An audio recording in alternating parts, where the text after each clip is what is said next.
Extra.com. The US president says representatives are returning to Pakistan for more talks with Iran. Donald Trump has declared it'll be no more Mr. Nice Guy if the fresh peace talks fail, reiterating a threat to target Iranian bridges and power plants. Former US Navy Chief of Staff Dr. William J. Parker says both the US and Israel will be looking to end the conflict without the need for further violence. They're very much focused on right now, if there's any way they can do it to stop the bloodshed, but at the same time to ensure that you don't have a nuclear-capable Iran. That's where they're heading. Two new opinion polls show support for One Nation is beginning to wane. Federal political editor Michael Packey. Since last year's election, support for One Nation has been reaching record highs, but the latest news poll and Resolve survey both show the party led by Pauline Hanson may have hit its peak as it comes under greater scrutiny. Support for One Nation has dropped to 24% in news poll and eased to 22% in Resolve. Despite ongoing cost of living pressures, Labor retains top spot in both surveys, while the coalition has made marginal improvement. The polls show Anthony Albanese remains preferred Prime Minister, but opposition leader Angus Taylor is making inroads. South Australia and Queensland have been singled out as doing the most around the nation to stamp out the illegal tobacco trade. The Australian Council of Smoking and Health says the state's strong leadership, enforcement and online sales ban have seen it join Queensland at the top of the table. The Lung Foundation is calling for renewed funding into prevention and education around workplace health concerns. New data finding a significant increase in workers who are experiencing respiratory symptoms linked to hazardous dust exposure. Chief Executive Mark Brooks says they want the health ministers to support an extension in their funding. To really continue to prioritise occupational lung diseases and ensure that those services, particularly the National Helpline, continues to be funded. The ACCC is back in court, resuming its fight against Woolworths, accusing it of selling groceries through discounts that weren't real. Carolee Katsambanas with more. A family pack of Tim Tams and Oreos will be at the heart of the courtroom standoff this week between Woolworths and Australia's consumer watchdog. SMH The Age says the ACCC will call 11 Woolies managers to give evidence about how the shifting shelf prices of 12 items was done between September 2021 and May 2023. Coles has already taken the stand, the case beginning as households face a fresh bout of inflation and suppliers wanting Woolies to increase prices to cover higher fuel costs. And two scuba divers have survived 20 hours at sea after being separated from their boat off North Stradbroke Island. The men in their 40s went missing off Point Lookout Saturday morning. An urgent search and rescue operation launched. The pair then spent the night in the water before being rescued 4 kilometres offshore from Main Beach. Turning to 5AA Sport. Agostino Mitsubishi's is overstocked with demos that must be cleared. Upgrade your vehicle today. Nailsworth and Mawson Lakes. And good morning, Tom Wren. Again, a very good morning to you as well, Maddie. Let's start with footy. Richmond remains winless and is facing a mounting injury toll after a thumping 75-point loss to North Melbourne. Defender Sam Banks will have surgery on a broken collarbone. Maurice Rioli suffered a slight hamstring strain and Tim Taranto also went down with concussion. Coach Adamuze says the injuries are out of their control. Well, when I say we're right in the game, we're right when you talk system and method and opportunity. We played the right way. We're just getting tested from someone upstairs at the moment as a footy club and as a playing group. In yesterday's other games, Melbourne upset Brisbane by 2 points, while Fremantle continued its impressive form, easily taking care of West Coast by 56 points in the Derby. Well, Adelaide United's unbeaten run has stretched to 9 games after a 3-1 win at home. The result against Macarthur FC means the Reds are an outside chance of finishing in the top 2 with 1 game left in the regular season. Meantime, in overseas action, Manchester United has recorded a massive 2-1 win over English Premier League title rivals Arsenal. Erling Haaland with the winner midway through the second half.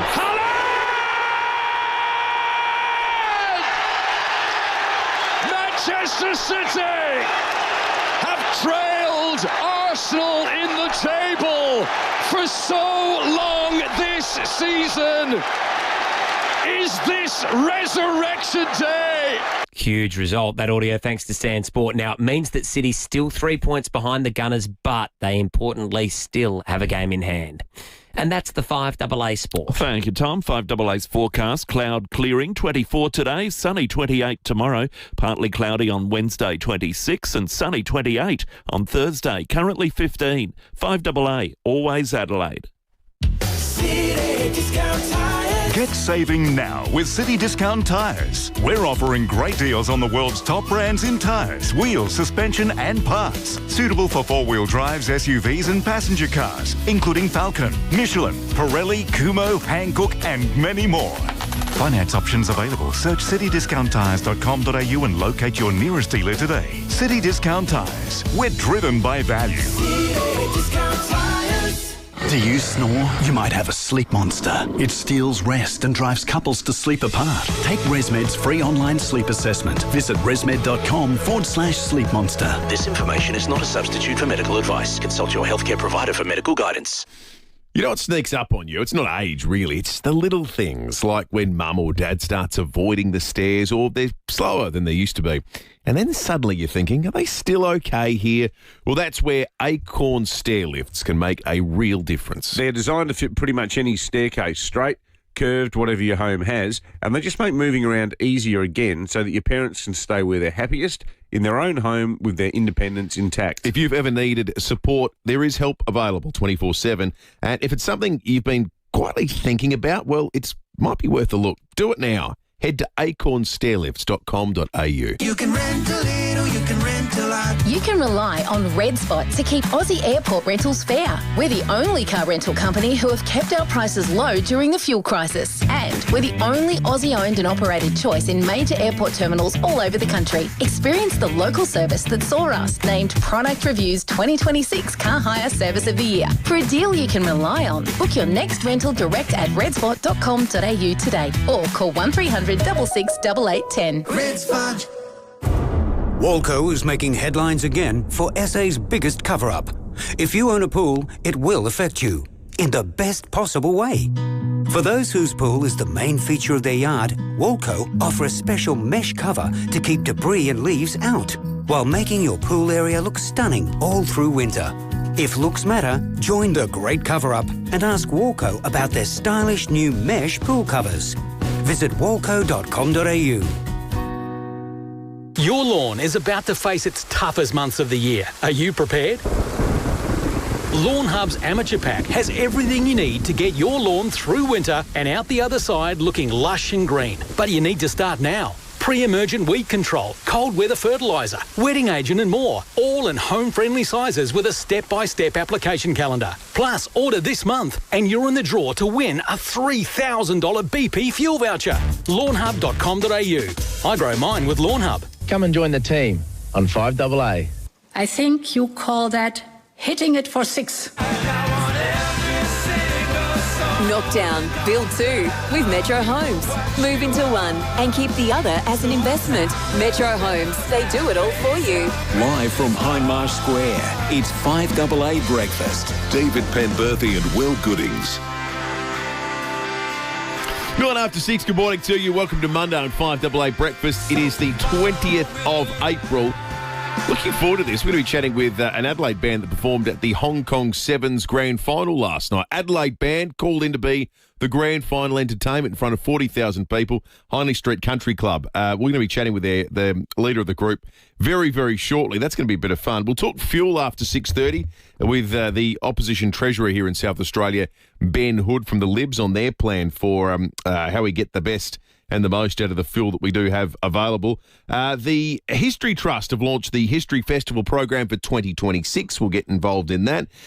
Roey's going to be on recapping what was a remarkable weekend in sports. Stacey Lee, we're going to launch our King of the Pride quiz. This competition is going to be massive because it involves flying listeners to Sydney to see a show. This is going to be something else. We'll tell you how it works a little bit closer to the fact. And also we'll discuss Anzac Day week this week, albeit not with the public holiday as we discussed earlier in the year. David Penberthy, good morning to you. Good morning, listeners. Good morning, Will. I got to say, I saw The Lion King for the first time. My older kids never watched it. I don't know how we managed to pass it by. It wasn't through any deliberate strategy. But Safe and Jim never watched it. Kate loves the movie, and when Sam was young, she said, let's all sit down and watch The Lion King. I found that movie so crushingly sad. Oh, it is. It's brutal. It harks back to old Disney, where adult concepts.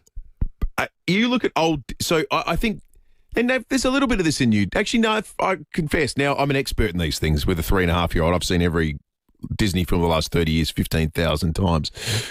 There is always a death of a parent involved. Yeah, It's like the Disney writers sat down. They went, all right, we need a concept.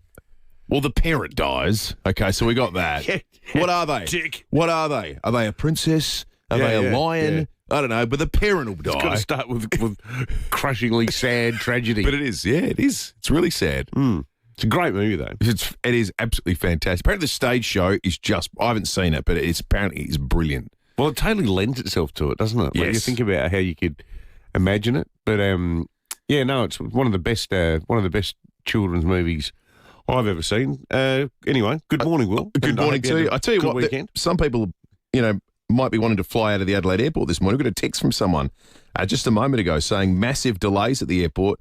In the downstairs area, the baggage check-in conveyor system is down. So it's cacked itself a few times, isn't it? Is that the self-drop-in? I'm not sure. The baggage check-in conveyor system. I assume that's the, what do they call that? The bag drop. Yeah, bag drop. The bag drop's not working. Well, that's not hate good. Bag drop. I can never work out what's going on. I've got to print the tag. Now I unpeel this. Why am I doing this? I like the concept. Like scanning stuff at the supermarket. I just think, no, someone else should be doing this. I don't dislike the concept of bag drop, but I turn into Dennis Denuto at the photocopy machine with the printer when I'm at the bag drop. Yeah. Because you already got no patience at the airport. Yeah. And then it says, tag can't be read. You're like, all right, great. Remove bags. First bag. Scan your boarding pass. Timed out. Start again. Yeah. Now you need to put in your passport. See, I will live in fear of it having to ever check my bag in any way. I'm like the hand luggage fascist. Like no one's taking any bags that need to be checked. We're all going hand luggage. You can do that domestically. It's a bit tough to do internationally. I disagree. How long can you travel with just you carry on? I did it once for 3.5 weeks. With just carry on? Well, admittedly, it was summer, so I did not need a jumper. Yeah. I did not need a pair of jeans. Can I ask you a question? Yeah. And I don't know the answer to this. Were you married at the time this happened? Yeah, I was married. Wow. Yeah. Oh, well, I doffed my cap to you, took sir. all the underwear I needed, which was, daily. But beyond that, it was like shirts. I had to wash my shirts once a week. But that's easy to do in a hand basin. You just get some detergent. In you go. It's liberating. You like that sound effect? Yeah, that is. So you traded the inconvenience of a 2-minute bag check for having to clean your clothes every single night in the sink. Yeah, but you know what I did? Did you win time-wise with that? I bought a suitcase when I was there. Okay. So then as I bought stuff, I brought, because I was in Mexico, so I had to buy a whole bunch of stuff, cooking stuff mainly. So I came back with a suitcase, but on the way over, it was like, no, we're not doing this. There's a discipline to it. It's good fun. Yep. Sue said she's seen the Lion King stage throw 3 times. This is basically the Hamlet story.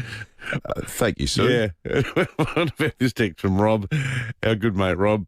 My wife fainted on the barrage carousel at the airport, but don't worry, she's slowly coming around. Thank you, Rob.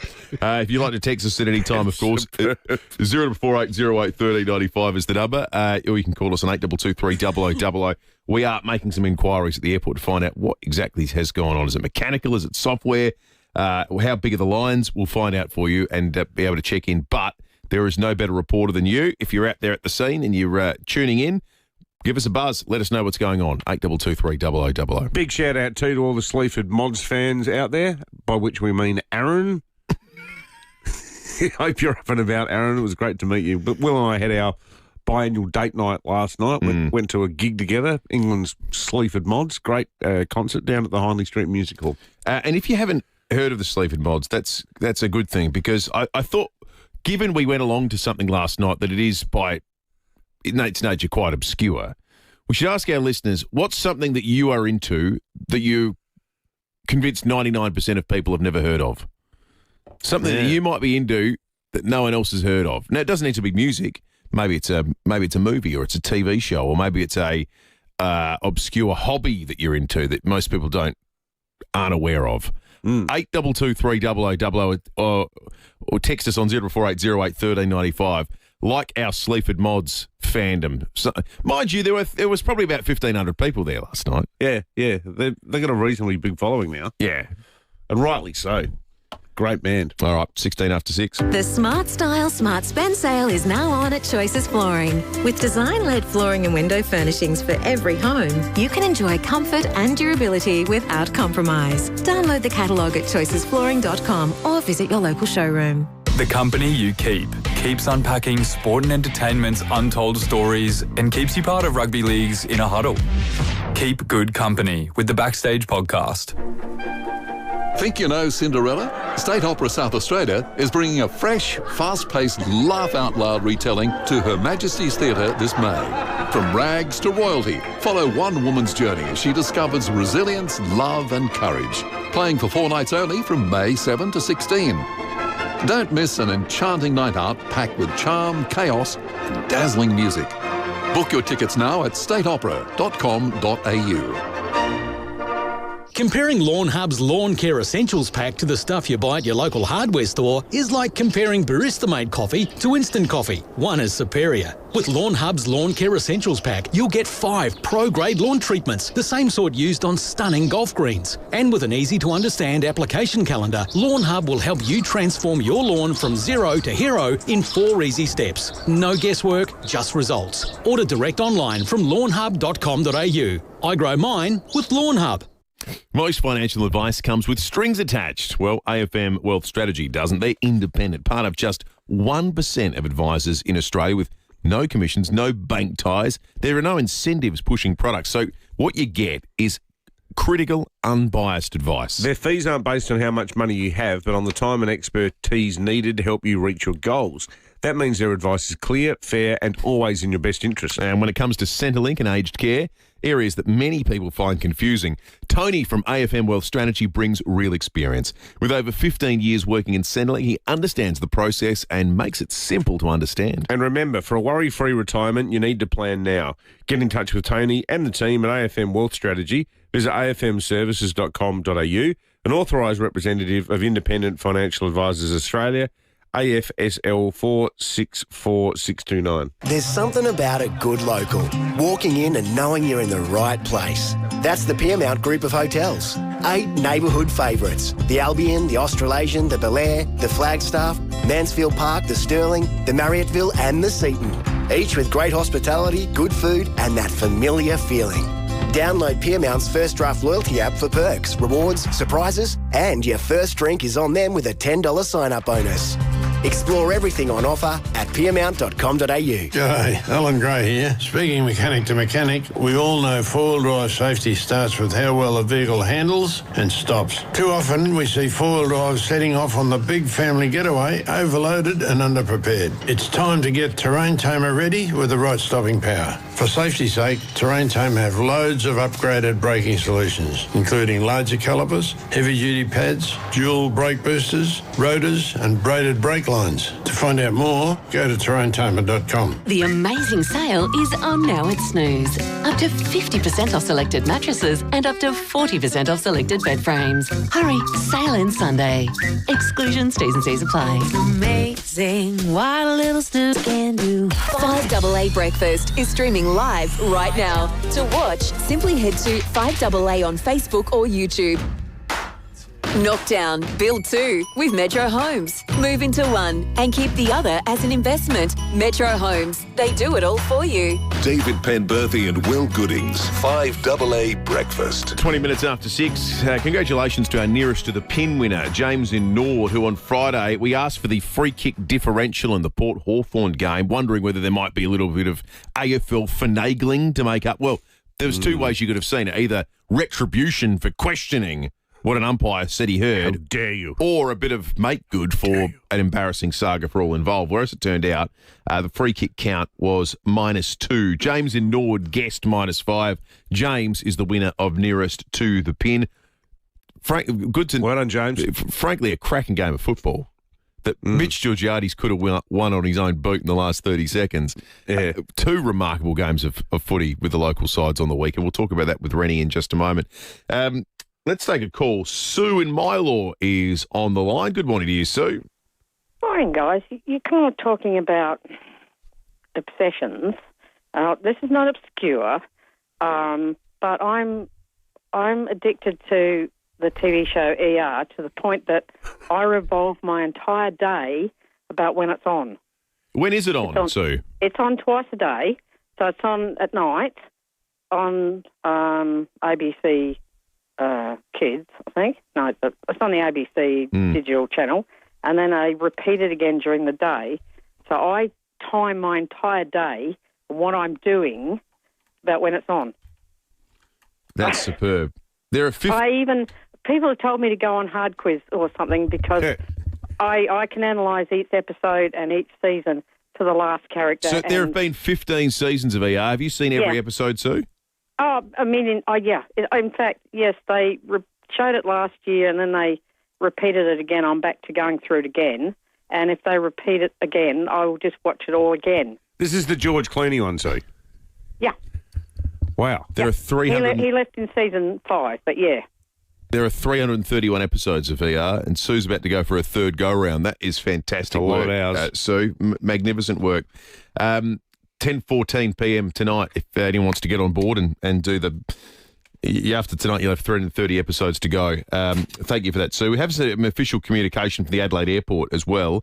They say they're currently experiencing an IT networking issue, which is impacting the baggage handling system. All bags are being processed through the oversized bag facility. Oh, no. Have you been to the oversized bag facility at the Adelaide Airport? The tiny, it looks like a dog flap in the corner. Yes, it's the For room. a large dog, admittedly. But it's like a little room. It's up, they didn't even bother finishing that part of the construction. Sort of, just around a corner. Yeah, it looks like a little lean-to. We apologise to our customers for the disruption and are working hard to get the system back up and running as soon as possible. Dear. If you got to get to the airport this morning, folks, I would leave early. What a shambles. Getting some good obscure interests here. Phil says, my wife and I are into The Skeptic's Guide to the Universe. It's a podcast about critical thinking, hosted by Stephen Novella, who's a neurologist from Connecticut. We're going to go to see him in Sydney in July. Never heard of him, Phil. Sounds good. One here from Mick. My unusual interest is rap music, but specifically from Port Arthur, Texas. Fantastic. Bands like UGK, Fat Pat, and DJ DMD. That is superb. That's the kind of stuff we're after, folks. 8223 I think all of my interests by definition tend to be pretty niche and marginal, but I've got one for you that we've never even talked about on here. My favourite Twitter account is the Shortwave Radio Observer. I could listen to these all night. So there are things called numbers stations that are still broadcasting to this day that are sort of Cold War and before era relay stations that spy agencies from the Soviet Union and the US use in other countries. Is this like ham radio type This is shortwave radios. This is exactly what it is. You can tune into this day, and sometimes they change, and sometimes the signal gets updated. And there's this community of people online that will post, US operations in Iran. This signal just went out to US bases, or it'll be someone going 5, 9, 0. 7. What, it's a code? 6er. Yeah. And they just post them, and it'll be like, this was directed to Italy from Poland. Or how cool. And they've tried to document them, saying some of them have popped up in literature saying, that was one operated. It's still going to this day from Siberia in the Soviet Union. And anyway, see, I could talk about this. I could do the next 3 hours. It's like real John Le Carre stuff, isn't it? On shortwave radio observation. It's a great story of the old technology that still works because it's not really traceable. You get a rough area, but it's not like there's no digital footprint. It works no matter what the conditions are. You can chop off every undersea cable in the world, and shortwave radio is still going to be beeping away, bouncing off the atmosphere, and they still use it to this very day. That sounds excellent. So when you read it on Twitter, are they audio files so you can actually listen? Yeah, they have the audio file. And a lot of the guys are really good that'll say, this one's from, we know the history of this is da-da-da-da. It's they're all just legit. fired up again for the first time. Well, they seem legit. How cool. Yeah. There you go. There's my niche one. 8223 I don't think I've got any niche interest. I don't think cooking's a niche interest. Like being into one particular cuisine is not. You've got niche musical. I can tell. Let me say something that will get you there because you do a lot of music, but your arts knowledge is far greater than that. You have very niche movie interests. Yeah, that's probably true. You can list some stuff that no one's ever heard of. Yeah. Do we talk about the ballet? Luis Buñuel, the ballet. Hey, listen, I only went once. That was Nijinsky, wasn't it? It was Nijinsky. Don't ask me. I wasn't there. What about we gave the double pass to one of our listeners and he came on to do a review of the ballet after I'd raved on air about how good it was and the reviewer goes, yeah, well, it's not really for me. Oh, God, come on. Give me some backup. That was excellent. 15.6 degrees outside of the city at the moment, headed for a top of 24. How about this week weather-wise? Have a listen to this. 28 mostly sunny tomorrow, 26 partly cloudy Wednesday, 28 and sunny on Thursday, wow. 28 mostly sunny Friday, 27 Saturday, 26 Sunday. It was a really beautiful weekend. Great football weather yesterday. Perfect football weather. Only oval, and despite the result. No, well done to the Eagles. We got some near-perfect football matches as well. Yeah, obviously not that result, but a lot of tight contests, a lot of high-scoring games as well. Rennie's in the studio. Agostina Mitsubishi overstocked with demos that must be cleared. Upgrade your vehicle today. Nailsworth in Mawson Lakes. Good morning to you, Rennie. Morning, Will. Morning, David. Yeah, we'll go to the winners and losers. We'll start with the Crows. Look, it wasn't pretty. They started poorly, but they got the win. They won. Tex Walker was outstanding.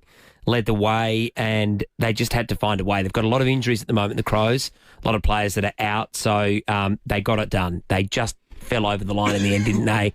After that poor start, you called it, Will, they got there.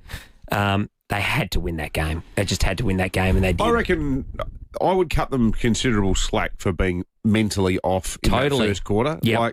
And, I mean, as moving as the Dawson tribute was in the 12th minute, I was watching it live at home thinking, tell you what, this tribute goes on much longer. St Kilda kicked 5 goals. I think they kicked 3 goals in that period. And clearly a hugely emotional, draining week. And as footballers, you have moments in your life where you go, is this really the be-all and end-all? In terms of football, yeah. When something like that happens last week, totally, yeah. I said it during the call, the Taylor Walker performance, one of my favourite things in sport is the greats in the twilight of their career that have a quarter or a half or maybe a whole game that just transport where you back. They go back to being the guy that they were at their peak, or the girl they were at their peak, and he had those moments, that period where he kicked 3 in a row. And the other thing I was saying, given what David just said about the emotional context, they looked as flat as a tack in the first quarter, especially the Crows. And for all the data analytics and the advanced strategic analysis that gets done, maybe the least surprising thing in the world is the most emotionally mature, experienced guy in that side, maybe in the history of that club, stood up in an environment where a lot of younger blokes who'd never experienced it struggled a bit. And he's done it before. Well said. Yeah, he's done it before, hasn't he? I mean, unfortunately, he's had to deal with grief with Phil Walsh and a lot of other instances. So well done to Taylor Walker and the Crows. One of the losers... He's starting to cop a bit of flack. Ross Lyon in his press conferences, he's bordering on indignant and just rude to the press pack that go there. It's almost getting laughable. He's a sort of self-styled intellectual, but I reckon you scratch the surface and the sort of depth of it gets exposed pretty fast. He's got all the quirky, but none of the real runs on the board. Yeah, it's starting to wear thin and questioning journos, speak up, listen. He's trying to... it's getting a bit tiresome, isn't it? Yeah, and at the end of the day, they're 2-4 and they've gone all in on their strategy and that's where it's at. Port, they go down as a loser, but I called that game. I thought they were very impressive. Could have won if not for that kick from Mitch Georgiades with, a minute to go, and probably kicks that 5-6 times out of 10. So disappointing. But there were some really good signs there. Jack Whitlock, I think, is going to be a very good player. Jason Horne-Francis has found his mojo. He was brilliant. I thought he was their best player by a fair way. Zach Butters was really good. So some good signs, and some of their sort of lesser light players showed a bit of form, which was impressive. Briefly elsewhere, other winners and losers. Adelaide United, another great win. They're unbeaten from 9 games now. Finals after next week. They can still finish in the top 2, which would be enormous. Don't think they will, but at least they'll make the finals, which is great. Man City have had a huge win over Arsenal overnight. They're a massive winner, and Arsenal, big loser. Looks like they're going to choke again, which is amazing. And a sprinter, we've been talking a lot about Lockie Kennedy and Gout. There was a 24-year-old overnight in America, an Aussie that we don't know too much about, Eddie Osei Nkita. He ran 9.84. Now, it was wind-assisted, plus 2.8. How can a bloke run a 9.84 that we've never heard of from Australia? Well, how's that even possible? Exactly. It doesn't go down as an Australian record because it would have been because of the wind assistance. But nonetheless, a very, very quick time. Yeah. How good's Australian athletics all of a sudden? Going great, isn't it? Isn't it? Yeah. Very good. Good on you, Eddie. Thanks, boys. Thanks, Tom.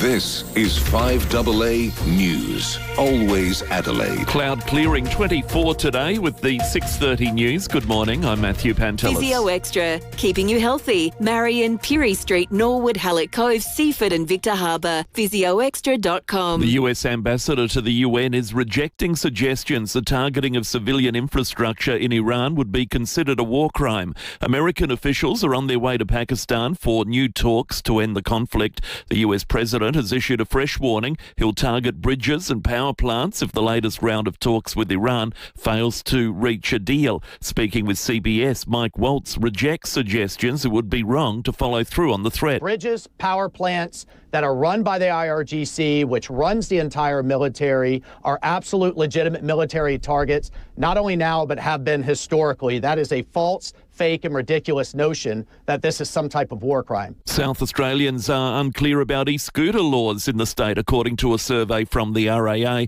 just 30% can identify the 9 laws governing the devices. 85% couldn't correctly identify the maximum speed limit for e-scooters on footpaths. It's 10 kilometres an hour. And 80% didn't know the 25 kilometre per hour speed limit on roads. The survey also found 77% were unaware 16 is the minimum age to ride an e-scooter in a public area. 61% unsure whether a minimum age existed at all. Business leaders are warning inconsistent regulations across governments is reducing productivity and driving up costs across the economy. The Alliance of Industry Associations pre-budget submission calls for a 25% cut to red tape amid surging costs triggered by the Middle East conflict. Business Council of Australia CEO Brand Black says excessive red tape makes it hardest to keep supply chains moving. Cost burden on business is now estimated to be $160 billion each and every year. That's about 6% of GDP. It's well past time that we had a target and that we did something about it. Labor retains an election-winning lead despite increasing voter concern about the cost of living. 2 new opinion polls reveal the party has stemmed its recent losses. Newspoll and Resolve show backing for One Nation is starting to ease following a surge in popularity. Support for the coalition up slightly after Angus Taylor took over as opposition leader.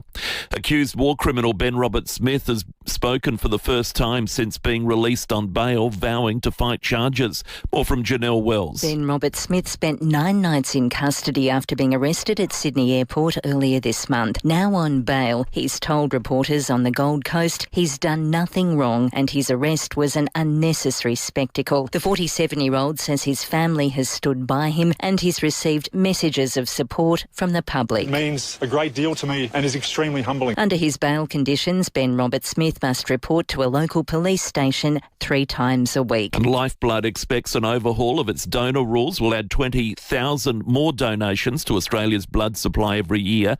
Under the change, every donor will now be asked gender-neutral questions about their recent sexual activity. Turning to 5AA Sport. Agostino Mitsubishi's is overstocked with demos that must be cleared. Upgrade your vehicle today. Nailsworth and Mawson Lakes. And Tom Wren, a number of close matches over the weekend. Yeah, there was an absolute cracker yesterday too, wasn't there, Matty? And that was Melbourne stunning Brisbane by 2 points. The D's on a Sunday afternoon at the G. they're fast becoming a must-watch. Eddie Summerfield has more. Momentum swung Melbourne's way early in the third quarter with the first 5 goals. Brisbane hitting the front again in the final term before Cade Chandler and Jacob Van Rooyen booted 2 Demons goals each in the 2-point win. Coach Stephen King now hoping for the best for Harrison Petty, with the defender suffering a suspected delayed concussion. He was complaining of some blurred vision, so we'll do all the tests. The injury woes have continued for Adam Uze and Richmond. Sam Banks injuring his collarbone, Morris Rioli a hamstring, and Tim Taranto a concussion in a 75-point loss to North Melbourne. We're just getting tested from someone upstairs. And Jai Amos booted 5 goals as Fremantle moved to the second on the ladder with a 56-point win over West Coast. Well, Adelaide United's within 1 point of second spot on the A-League table following a commanding 3-1 win at home against Macarthur FC. The Reds finished the regular season against Melbourne City on Sunday before the finals.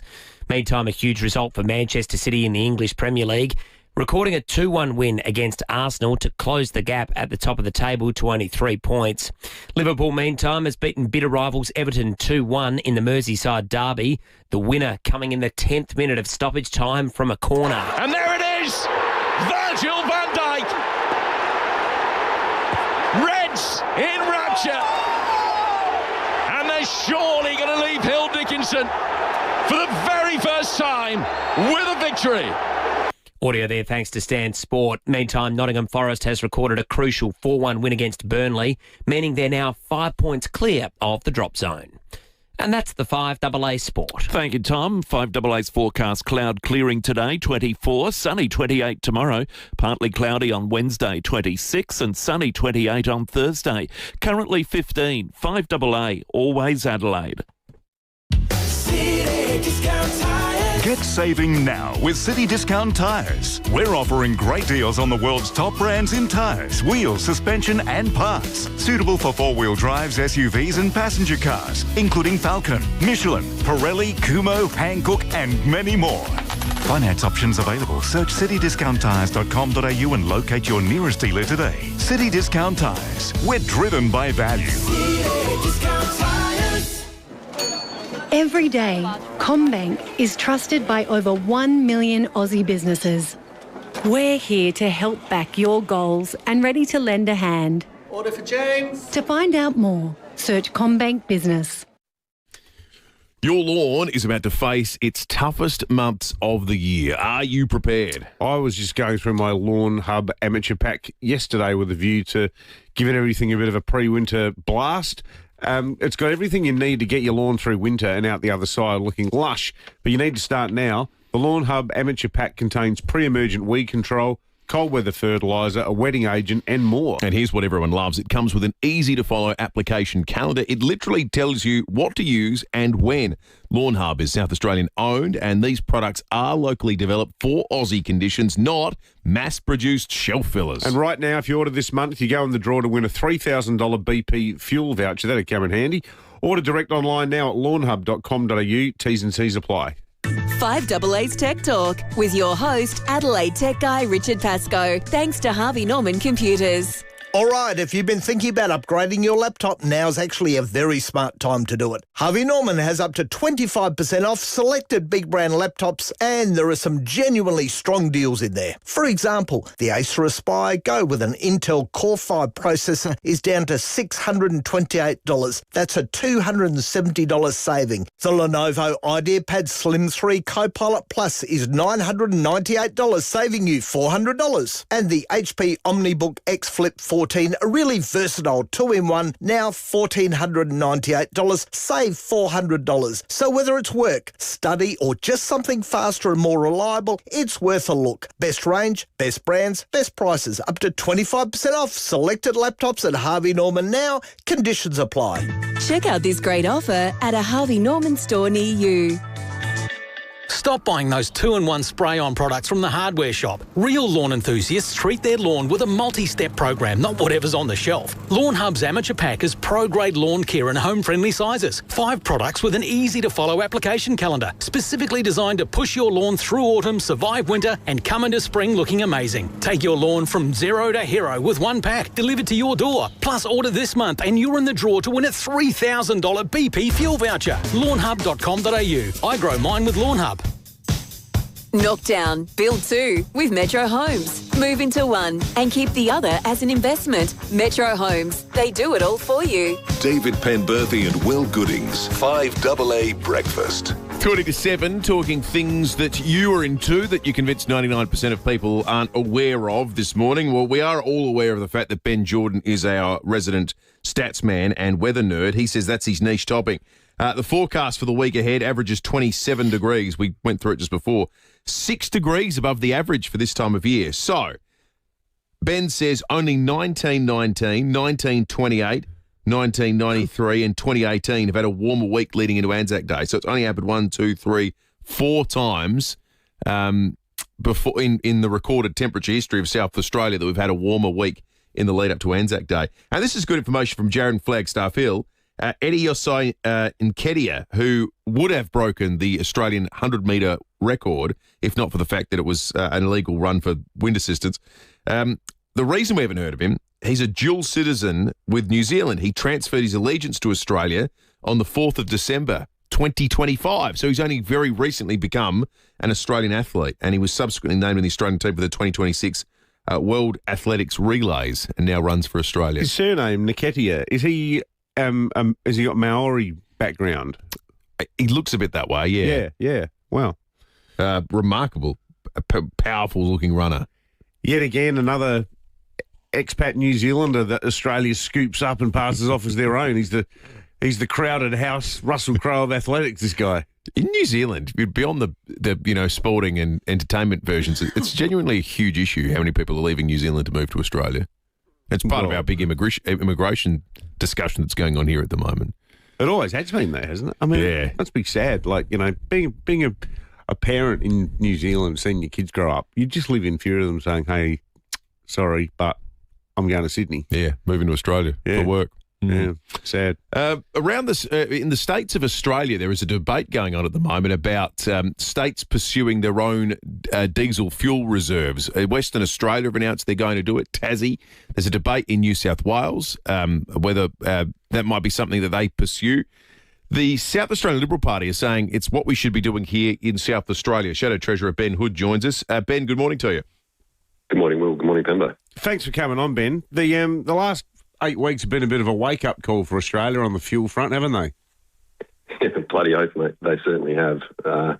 It's pretty tough out there, most especially, down in the regions where I'm from. We've got our dairy farmers, our irrigators, and our freight transport industry really almost on their knees now.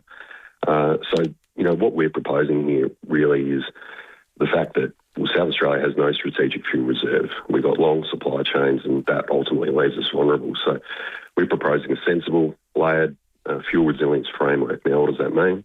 Well, that's practical support for farmers to build on-site storage, so they've got the buffer there, on-site reserves for hospitals and SA Water, because that's vitally important as well.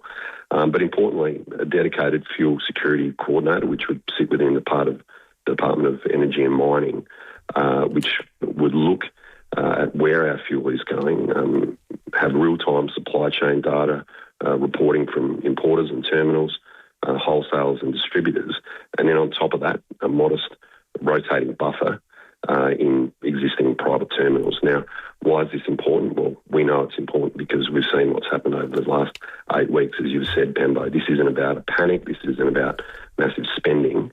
It's smart insurance for our farmers and for our essential services. Now, we're ready to work with the government on this in a bipartisan way to get this done because the best time to build out insurance for our essential services and our essential industries was yesterday. The next best time is today. Yeah, and just in terms of what the other states are doing, Ben, the fact that this is happening in Western Australia, they've already got this up and running. Tasmania are doing it as well. So, I would have thought that in terms of making sure that we are protected from these kinds of shocks in future, it's a no-brainer. Yeah, we certainly think so, Pembo. It's important that we do have that resilience here in the state. Now, WA have looked to secure 4 million litres. Tassie, I think, is doing about 10. Now, what we're saying is off the bat immediately. We should be looking to secure 5 million litres, but then expanding that in a rotating reserve up to around 20 million litres of diesel. Now, that, of course, rotates through because you hold diesel for about 6 to 12 months before, it starts to lose its juice. So you'd rotate that through private terminals just in regular commercial use, but it'd be something that the government could call upon very quickly, and then in partnership with that fuel security coordinator inside the Department of Energy and Mining, they could choose or direct where the fuel would need to go when the next disruption hits. Now, you only got to look at what's happening globally and what's happening in the Middle East. That looks like it's going to spark up again. We need to be prepared. Good governments get prepared, and we're willing and ready to work with the government on this to get this done when Parliament returns. Good stuff, Ben. Ben Hood, the Shadow Treasurer for the State Opposition. Thank you. All right, let's head to the Weather Bureau. Ursula Connor is on duty on this Monday morning. Ursula, good morning to you. I did a double take on the forecast this morning. I thought this can't be Adelaide in late April, surely. I know. I was just looking actually at what the average maximum in Adelaide is for April, and it's only 22 degrees. So certainly is going to be an abnormally warm week this week. Starting off with today, look, a bit cloudy, obviously, through the Adelaide area at the moment. That is sort of touching the ground as a bit of fog just up on the hills there. But we'll see that cloud really persisting for most of the day, just starting to clear up into the Arvo. Adelaide headed for a top of 24 today, Glenelg 23, Elizabeth 25, Noarlunga 24, and Mount Barker 22. But yeah, as we move through the rest of the week, it does get quite warm. We've got 28 on the maximum forecast for most days this week, and it should be pretty sunny and settled. We're going to be very dominated by a ridge of high pressure. Look, the only chance of maybe a little bit of weather is on Wednesday. There could be just a brief shower, probably more likely about the hills and sort of the southern suburbs, though, just as we see a very weak front pass. So certainly a little bit more cloud around on Wednesday again, but otherwise should be a very settled and sunny week. Beautiful stuff. Get the thongs out. Ursula Connor from the Bureau of Meteorology. Thank you. All right, let's head to SAPOL. Senior Constable Kimberly Broad joins us. Kimberly, a drunk driver crashed at O'Halloran Hill. Yeah, it was about 6 o'clock last night. Police stopped at Isuzu U on Main South Road for a breath test. Sorry, this one wasn't involved in a crash, but it was a drunk driver. Police alleged that the 59-year-old man from Morphevale, he recorded a positive result of 0.120, so he was reported for drink driving, issued with an instant 6-month loss of licence, and his car was also impounded for 28 days, so he'll be summoned to appear in court at a later date. I tell you what, it must drive you guys mad, Kimberly. I'm not trying to, rope you into going rogue and having a sort of freewheeling chat about criminal conduct, but every morning for the last week we've had at least one, if not two, drink driving stories. It's just ridiculous that people keep doing it. Another one here. Well, I just don't think you can get through to people like that. We bang our heads against the wall just trying to get that message through to some people, but it's just really selfish behaviour. Yeah, completely, and you see the worst of it too. Another one was caught, and this is after they crashed in Burton.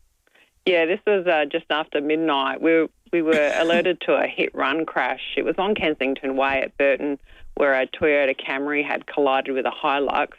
It failed to stop, and the driver refused to, or failed to exchange particulars with the other driver, but luckily no reports of any injuries. So we responded and stopped that vehicle in Barton Crescent, where the driver showed some really obvious signs of being under the influence. He was breath tested and produced a positive roadside breath test and underwent further blood tests. But a 49-year-old man from Blakeview, he's been reported for driving under the influence without due care and leaving the scene of a crash. So he's also likely to face those further drink driving charges following results of a blood test. But again, he'll be appearing in court at a later date. Yeah, no, it's just ridiculous. Thank you for that, Kimberly. Senior Constable Kimberly Broad from SAPOL. Makes you wonder at any given moment how many people that you are sharing the road with are drunk, doesn't it? Totally. Because how many times have you been breath tested in your driving life? I've been driving for every day for probably 25 years. It wouldn't be more than half a dozen times. I don't even think I'm up that high. I reckon it's probably 3. Yeah. It feels like it used to be a bigger thing. Remember how they used to have the net? The net is tightening. Yeah, Well, it was it used to be on a Friday, Saturday night. Well, maybe this is just maybe this was the perception created by those ads, but every arterial road leading out of the city had a breatho on it. Yeah, where you couldn't get in or out. Yeah, that's right. Well, that was the perception. I don't know if that was the reality. I tell you what drives me mad. The amount of people you see who are absolutely flagrant with their mobile phone use. Like we pulled up next to someone near we're on Cross Road heading west to turn right onto Goodwood Road, just me and the boys last week, and there was this woman, a young woman in the car next to us who looked like a total airhead. She was in a RAV4 and she looked like Bunny in The Big Lebowski, Will. That's what she looked like. And she had her phone. That's marvellous. Yeah. I was looking for a cash machine. She was driving with one hand and she was holding her phone like it was 1996 when it was still legal to her ear. And I just started honking. And I just looked at her with the shrug like, what? WTF? Did she know what you were talking about? She was just looking at me going, and she said, what? She said, she's on the phone. She said, what? I was like, have you been paying attention to anything? No. The answer is no. It was, and I would love to know what the conversation was about because I reckon it was really important and profound. $650 fine, 3 demerit points. I just don't know who's got $650 lying around just to lose. All right, just drove me mad. Yeah, well, let's check traffic. Morning there. Roads are looking too bad today. Wrecks and breakdown free, quite light traffic. So a nice way to get into a Monday. Got some works happening on the freeway. Crayford's barriers getting fixed there from that truck crash last week. That'll be slow for the next period of time. Getting quite busy at the moment. South Road, Edwardstown, and started to slow up the Port of Expressway at Port Adelaide. Early morning camera, Findon Road, Findon this morning. Abolish net zero, save up to $1.9 trillion, increase pensions by 30%. Newdeal.au.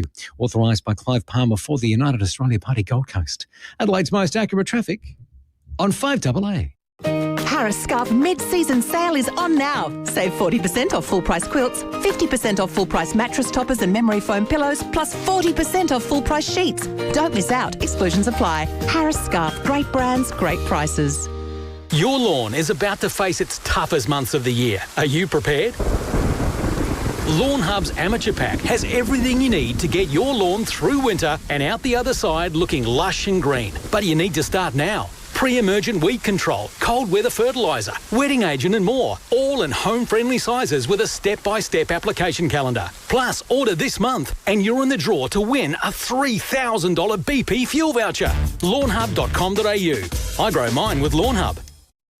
It's time for all of us to back the local family-run car rental company, and that company is Red Spot Car Rentals. They've been proudly keeping Aussies on the road since 1989. Red Spot, they actually started from humble beginnings at South Sydney Petrol Station. You'll find them in airports and cities all over Australia with a new fleet of cars, vans, utes and trucks. Plus, hybrid and electric options are available too. And right now, you can get a spot-on special just for listening. There's 15% off every vehicle at every location. T's and C's apply. So if you need a rental car, you can rely on Red Spot. Book direct and save 15% at redspot.com.au/radio or call 1300 66 88 10 and quote radio. Walco is making headlines again for SA's biggest cover-up. If you own a pool, it will affect you in the best possible way. For those whose pool is the main feature of their yard, Walco offer a special mesh cover to keep debris and leaves out, while making your pool area look stunning all through winter. If looks matter, join the great cover-up and ask Walco about their stylish new mesh pool covers. Visit walco.com.au. Lift your game with United. Is your current forklift letting the team down? Time to lift your game. Time to get a cat from United Forklifts. The toughest and most reliable forklift is running out this end of financial year for just $29,990. Lift your game with a cat from Australian-owned United Forklifts. Google United Forklifts today. Lift your game with United. Knock down, build two with Metro Homes. Move into one and keep the other as an investment. Metro Homes, they do it all for you. David Penberthy and Will Goodings, 5AA Breakfast. 5 minutes to 7, getting some word that the bag drop services at Adelaide Airport are back up and running. We're going to cross live to the airport after 7 o'clock for the latest on that, causing all sorts of chaos there earlier. Now, the other thing that's happening after 7 that you need to be aware of is our King of the Pride quiz. This is going to be one of the best prizes we'll give away this year. This is tickets, flights. You get to go to Sydney and see the Lion King musical played there. We'll tell you how right out of 7 o'clock. But if that's something that interests you, I would encourage you to stick around. If history is something that is of interest to you, you're going to love this. The 2026 History Festival program has been launched. We're joined on the line by Dr. Christy Kakigi from the History Trust.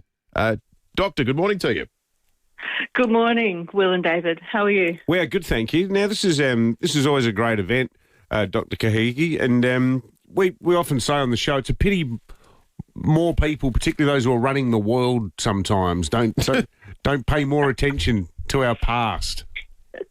Oh, indeed. I couldn't agree more. There is so much to learn from the trials and tribulations we've already been through. The History Festival is an amazing event. It's held every year, runs through the month of May. I mean, this year we have over 570 events registered all across the state. So there's an opportunity for everyone to get out there and learn something new that they didn't know before about the history around them. I reckon the good thing too about the way a lot of these events at the History Festival work is, some people have this negative association with history being taught in a sort of rote manner where it was all about remembering dates and so forth and things in a chronological sort of order. But the oral nature of this festival, where it's about people and, people talking about their experiences and the experiences of those who came before them. Yeah, that's right. And it's such a great opportunity to just get on the ground and have a chat with people. And it's so experiential too. So you can get out there and it's not like history of old where, like you said, you're just learning from the textbooks. Adelaide has the oldest cheese club in the country. So there is a cheese event that weaves in history. The Army Museum at Keswick Barracks are having their annual history talk and lunch. There's so many opportunities to kind of connect with people and learn about all of our shared history, how we came to be who we are today. I can't imagine an event that'd be more up the alley of our listeners, Dr. Kikigi, than the SA Kitsch, the strange stuff that makes us great. It's literally what we talk about just about every single morning. SA Kitsch. Yes. Oh, dear. That's fabulous event. There's, like I said, something for everyone. We've got, I don't know, some of your listeners may have attended the History Festival before. There's a magic show in an old magic club bunker. We have farming machinery. I mean, if you're a footy fan, there's SANFL history, Adelaide Oval history. There's tombs, graveyard tours and learning about some of the early sort of colonial settlers who colonised South Australia. If you're into dolls and bears, there's collectible dolls and teddy bears, and there's milliners and hat pins and megafauna. There's a fabulous talk about Holdens with Don Loeffler for any of your listeners who are familiar with the Holden story. Just amazing events all across the state. I think we have almost 60% of events are free or by donation. Wow. So it's really accessible. Yeah, well, that is fantastic. A good point to hammer home in the midst of the spending crunch that's happening on. The website too, if you want to see more and search for whatever tickles your fancy, is festival.history.sa.gov.au. Dr. Christy Kakigi, the History Trust Deputy CEO. Thanks so much for joining us. Nice to have an event celebrating South Australian history. Yeah. It's just fun stuff about South Australian history, from cars to products to all sorts of things.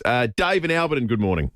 That scratched an itch for me, boys. I did a bit of research on my house down at Alberton. 1894 it was built, and found out the original builder, the owner, was actually the first member of the Shoppies. who organised with his group in the port to have Saturday afternoons off. He was one of the founding members of this. Yeah, so it was. If you've got an old place, I suggest that's where you start. Have a dig around, see if you can find out who built your house. That's amazing. What about that? The original shoppies. Yeah, the Don Farrell prototype from 1836. Well, and then right through today. Yeah. Peter Malinowskis. Yeah, exactly. Yeah. All right, 5AA News Time back shortly. 5AA Breakfast is streaming live right now. To watch, simply head to 5AA on Facebook or YouTube. Up-to-the-minute news for South Australia. This is 5AA News. Always Adelaide. Cloud clearing 24 today with the 7 o'clock news. Good morning, I'm Matthew Pantelis. State-of-the-art facilities, hands-on treatments and same-day appointments. 6 locations. PhysioExtra.com. Donald Trump says a team of US negotiators are heading to Pakistan for fresh ceasefire talks with Iran. In a post on social media read out on Sky News in the UK, the US president also reissued a warning that he will destroy all Iranian infrastructure if a deal is not reached. No more Mr. Nice Guy, he says. They'll come down fast, they'll come down easy, and if they don't take the deal, it will be my honour to do what has to be done, which should have been done to Iran by other presidents for the last 47 years. It's time for the Iran killing machine to end. He signs off President Donald J. Trump. Meantime, Iran is rejecting a new peace deal. The federal government is opening an emergency loan program for businesses struggling with the cost of fuel due to the Middle East conflict. Under the measure, freight, fuel and fertiliser businesses can access up to $1 billion in interest-free loans. Industry Minister Tim Ayres says it'll provide short-term relief to sectors hit the hardest by the oil price shocks. For those firms, trucking, logistics firms, other firms in the economy who are facing immediate cost pressures, putting cash flow pressure on their business, this is fast action that will be available from today through firms' existing banks. While caravan operators and regional tour companies across the country claim their May has been wiped out because of high fuel prices. They're suffering almost non-existent bookings into the back end of the year and appealing for government support to get them through. Meantime, online purchase costs set to soar because of the fuel crisis. Carriers imposing a fuel surcharge of up to 45% on retailers who are passing on the cost to consumers. A 59-year-old Morford Vale man has lost his licence and his car after being nabbed with a high blood alcohol reading last night. The man pulled over on South Road at O'Halloran Hill at 6 p.m, recording 0.120. Meantime, Senior Constable Kimberly Broad says police also went after a driver involved in a hit-and-run crash on Kensington Way at Burton just after midnight. 49-year-old man from Blakeview.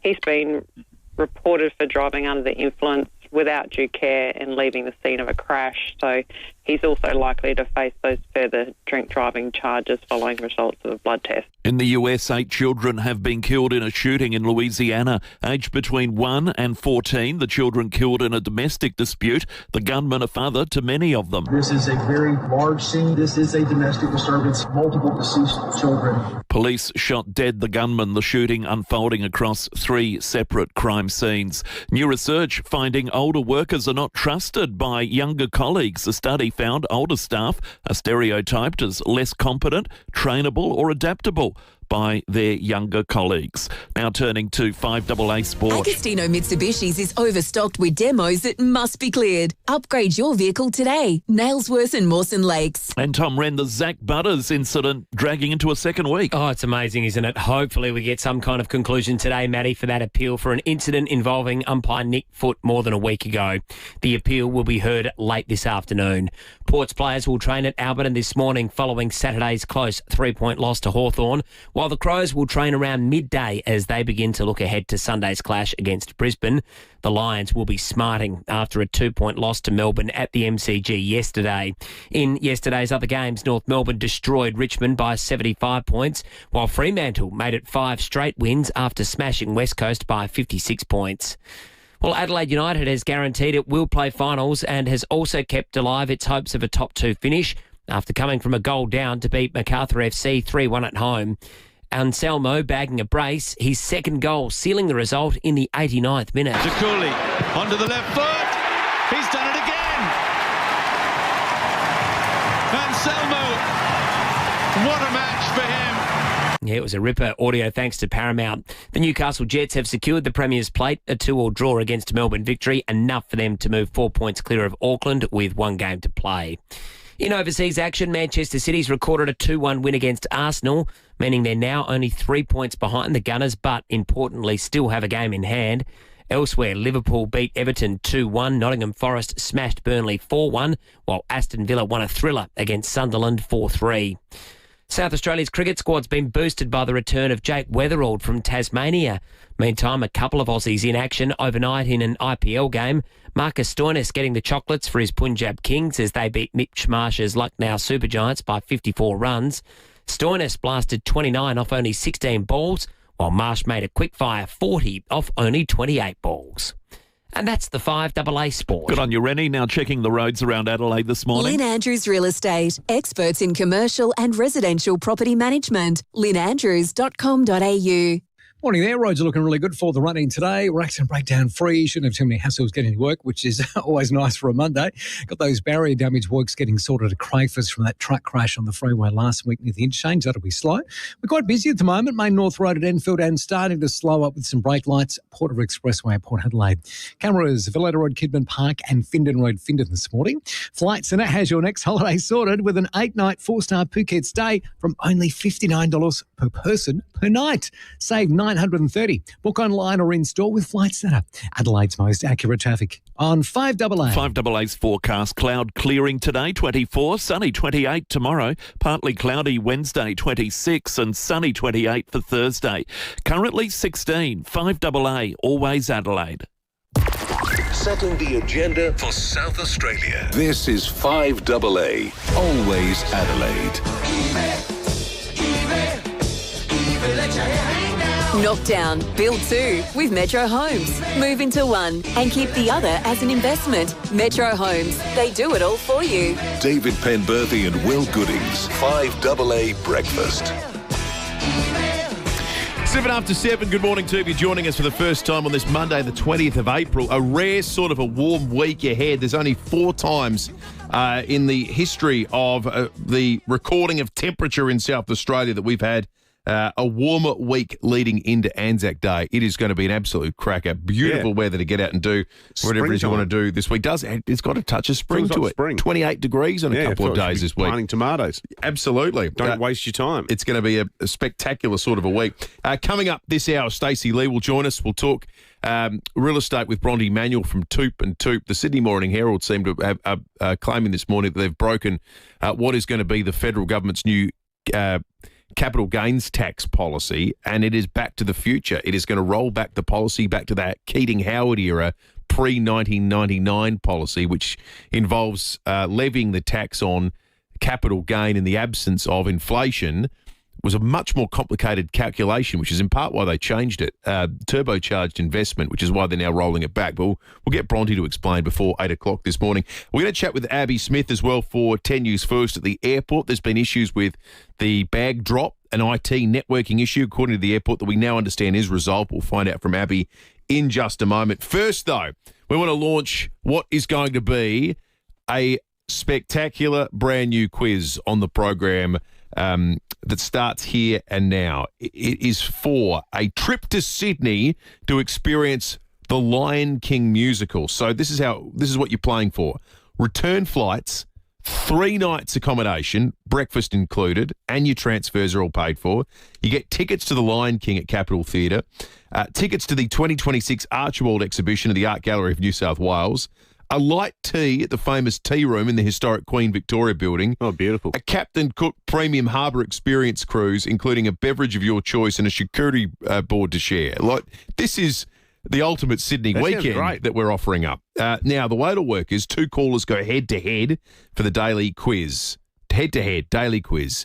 First to get 2 correct answers is the King of the Pride. And is it all Lion King related? No. Oh, okay. First to get 2 correct answers as King of the Pride, you stay on to the next day. If you are the person who is the King of the Pride on the final day of the competition, you will win this awesome experience to see the Lion King musical, all curated, this wonderful trip, thanks to Spark Travel at a value of close to $3,000. $1,000. That's good. Plan your next getaway with the experts at Spark Travel, where every journey begins with a friendly conversation. Now, what we need is our first two contestants. 8223 Get calling Paddy and Em right now, and maybe you can run the table and be King of the Pride on day one and hold on to the title right through to the final day. But you've got to be in the pole position to win it. So get calling now, 8223 And while we give away tickets to go flying to Sydney, let's head to the airport for the latest on people that are trying to fly out to various destinations today that have had some difficulty. Abby Smith for 10 News First joins us. Abby, good morning. Good morning. How are you both? We're well. We're good, thanks, Abby. So, this chaos this morning, is it cleared up now at the airport, or are there still delays? There are going to be some residual delays, unfortunately, for people who are flying out this morning. I'm standing here by the security line, and it is absolutely packed. It snakes all the way to the back and then all the way down to the Regional Express check-in area. There is a woman walking around with a pole, a worker from the airport with a pole that says security line, just to sort of help people. The airport have told us that, there was this IT sort of processing issue. So all the bags this morning had to go through the oversized baggage area. So there will be some residual delays, obviously, throughout the morning, especially with check-in as well. So obviously the advice is for anyone who is heading away to get in nice and early. And if anyone does actually have a size medium in a Europe ticket for me, just meet me at the gate and I'll jump on board with them too. That's great, Abby. Well, hopefully things resolve themselves sooner rather than later. Abby Smith for 10 News First at the Adelaide Airport. Cheers. Oh, I just can't wait to be king. Incidentally, that's my most listened to song on Spotify Rap for 2025, and I reckon it will be for 2026 as well, because every time we get in the car, my daughter says, "Can't wait to be king." So we listen to it a lot. Now, it'll be great to hear at the Lion King musical, though, and maybe Nathan or Dave will be... Yeah, I'm not buying that story, Will. You think I'm just strumming the steering wheel every morning? I've seen you pulling up here at 5:45 with a bit of the old toot, chugga, just beaming out from your car. Gets in your car, gets in your head. Don't worry about that. I know Frozen, I know them all. All right. Nathan and Dave are on the line. Gentlemen, your names are your buzzers. If you win today, and by win I mean get the first to get two correct answers, it means that you are the King of the Pride for today, and you'll be back on tomorrow morning. If you can continue being King of the Pride the whole time, it'll be you that is off on this Sydney weekend of a lifetime, all curated by Spark Travel. Names are your buzzers. Let's just reiterate at the start.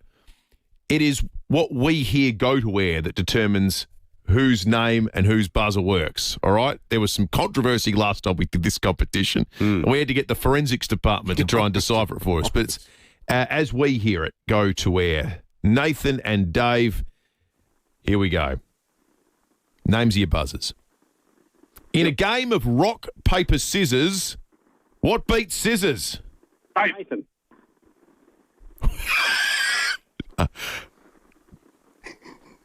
I'm not Nathan. I'm going to say it was Nathan. Can you blokes be worse at this for a start? Nathan. What beats scissors? Rock. Rock. Yep, that's correct. All right. Question number 2. What is the name of the oversized hat that has become an iconic symbol of Mexico? Nathan. Yes, Nathan. Sombrero. Sombrero. So, Nathan, it is. Well done, Nathan. Dave. Dave was a very good sport there. Commiserations, Dave. Well done, Nathan. Crikey, people are getting good at this. I wasn't going to say anything. I'm just going to let Will resolve this one. I looked to the booth. I was like a boundary umpire where the ball had just grazed the edge of someone's boot, and I went straight to the VAR. So, Nathan, congratulations. Dave, magnanimous in defeat. Nathan, you are the King of the Pride, which means you're back on tomorrow morning. You're confident that you can run the table? Hang on. Big ask, but let's have a crack. You got to get through the whole week, mate. So good luck to you. Who are you taking with you, Nathan, if you win the prize? Oh, do I have to take my wife? No, there's nothing in the terms and conditions that say you have to take your wife. Oh, I would take her. All right. Don't sound so enthusiastic about it, Nathan. You incurable romantic, you. Only joking.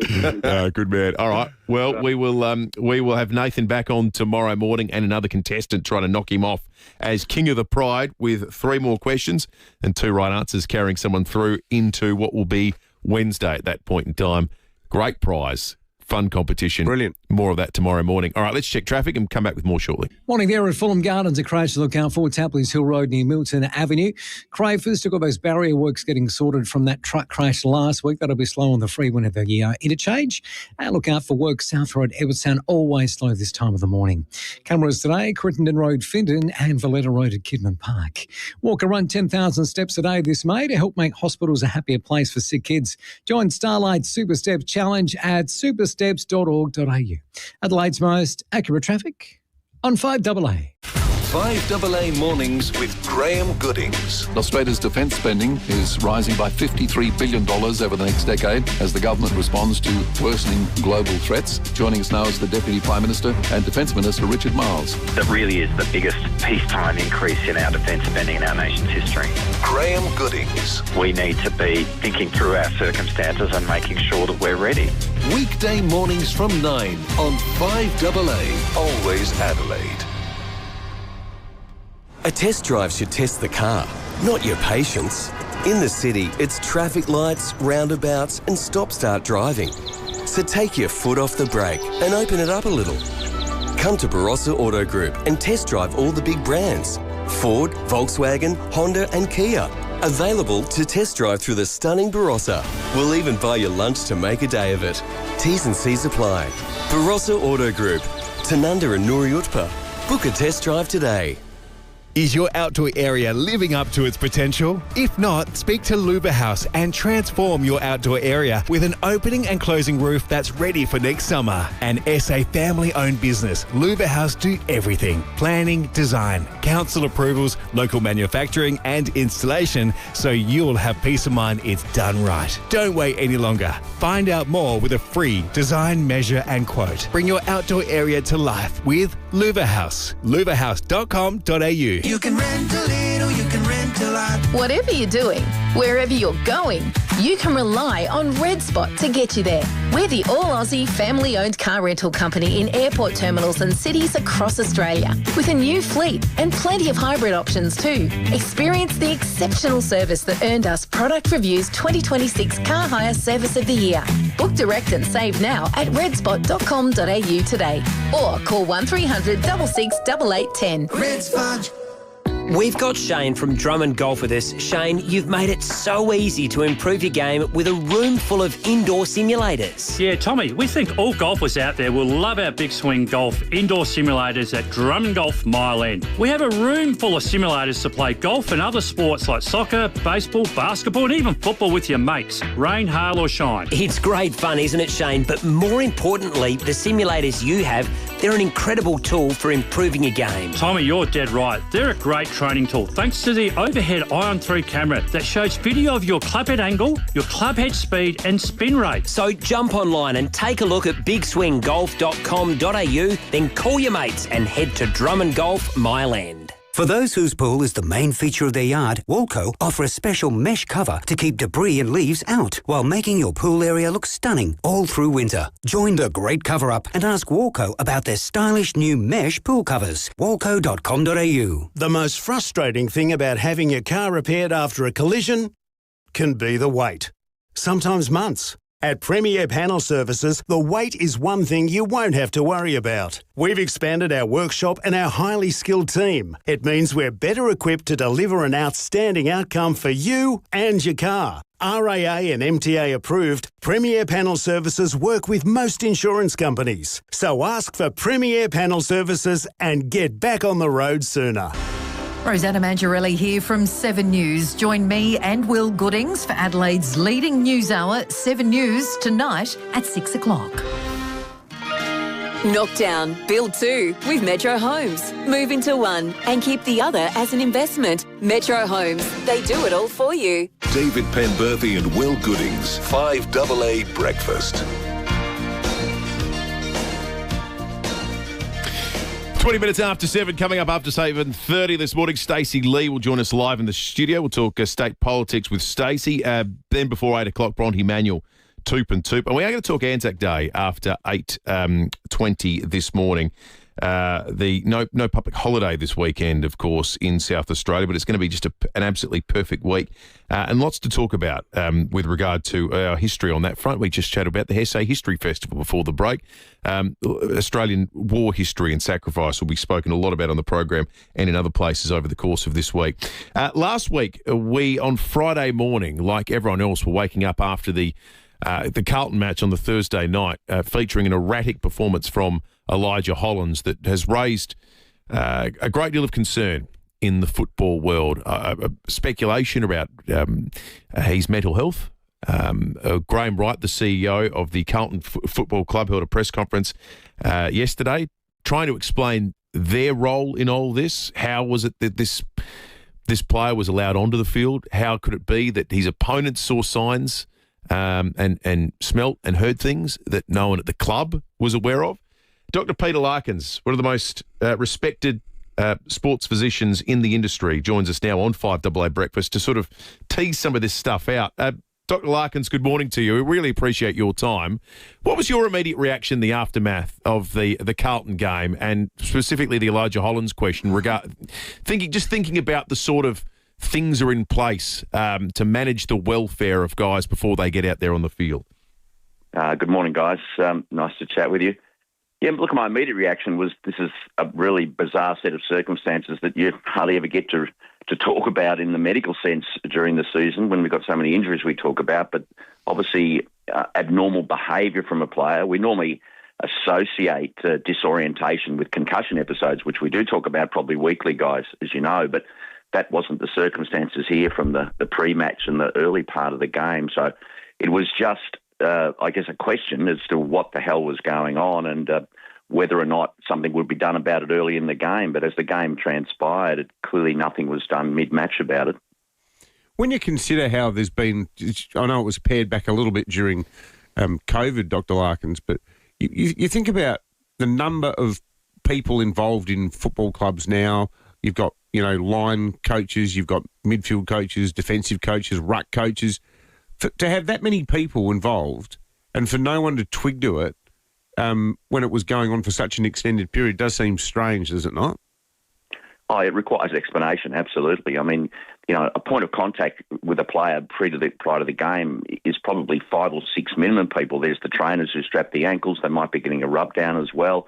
The physio might be chatting to them if they've had a bit of soreness during the week. As you say, the line coaches will be discussing tactics. Their teammates will be chatting with them. So, let alone the head coach at a match. So clearly there's lots of discussion points, prior to going on the ground, when you're getting prepared in the rooms and then on the ground itself. So for no one to twig that there's something was really unusual with Elijah is strange, and that's why the explanation. Graham Wright, I felt sorry for him yesterday because he said we're investigating. Clearly they are, but it just seemed bizarre with so many points of contact and people that knew him well when he was disorientated and some inappropriate behaviour and kicking the ball off centre and things like that.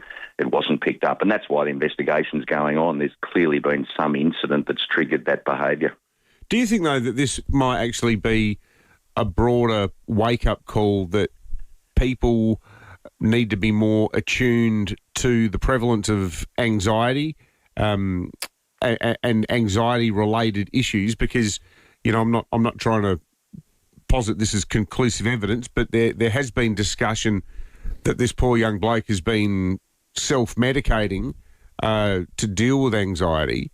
Having said that, there's every chance that what was happening on the field on Thursday night was just pure anxiety. It was perhaps an anxiety attack.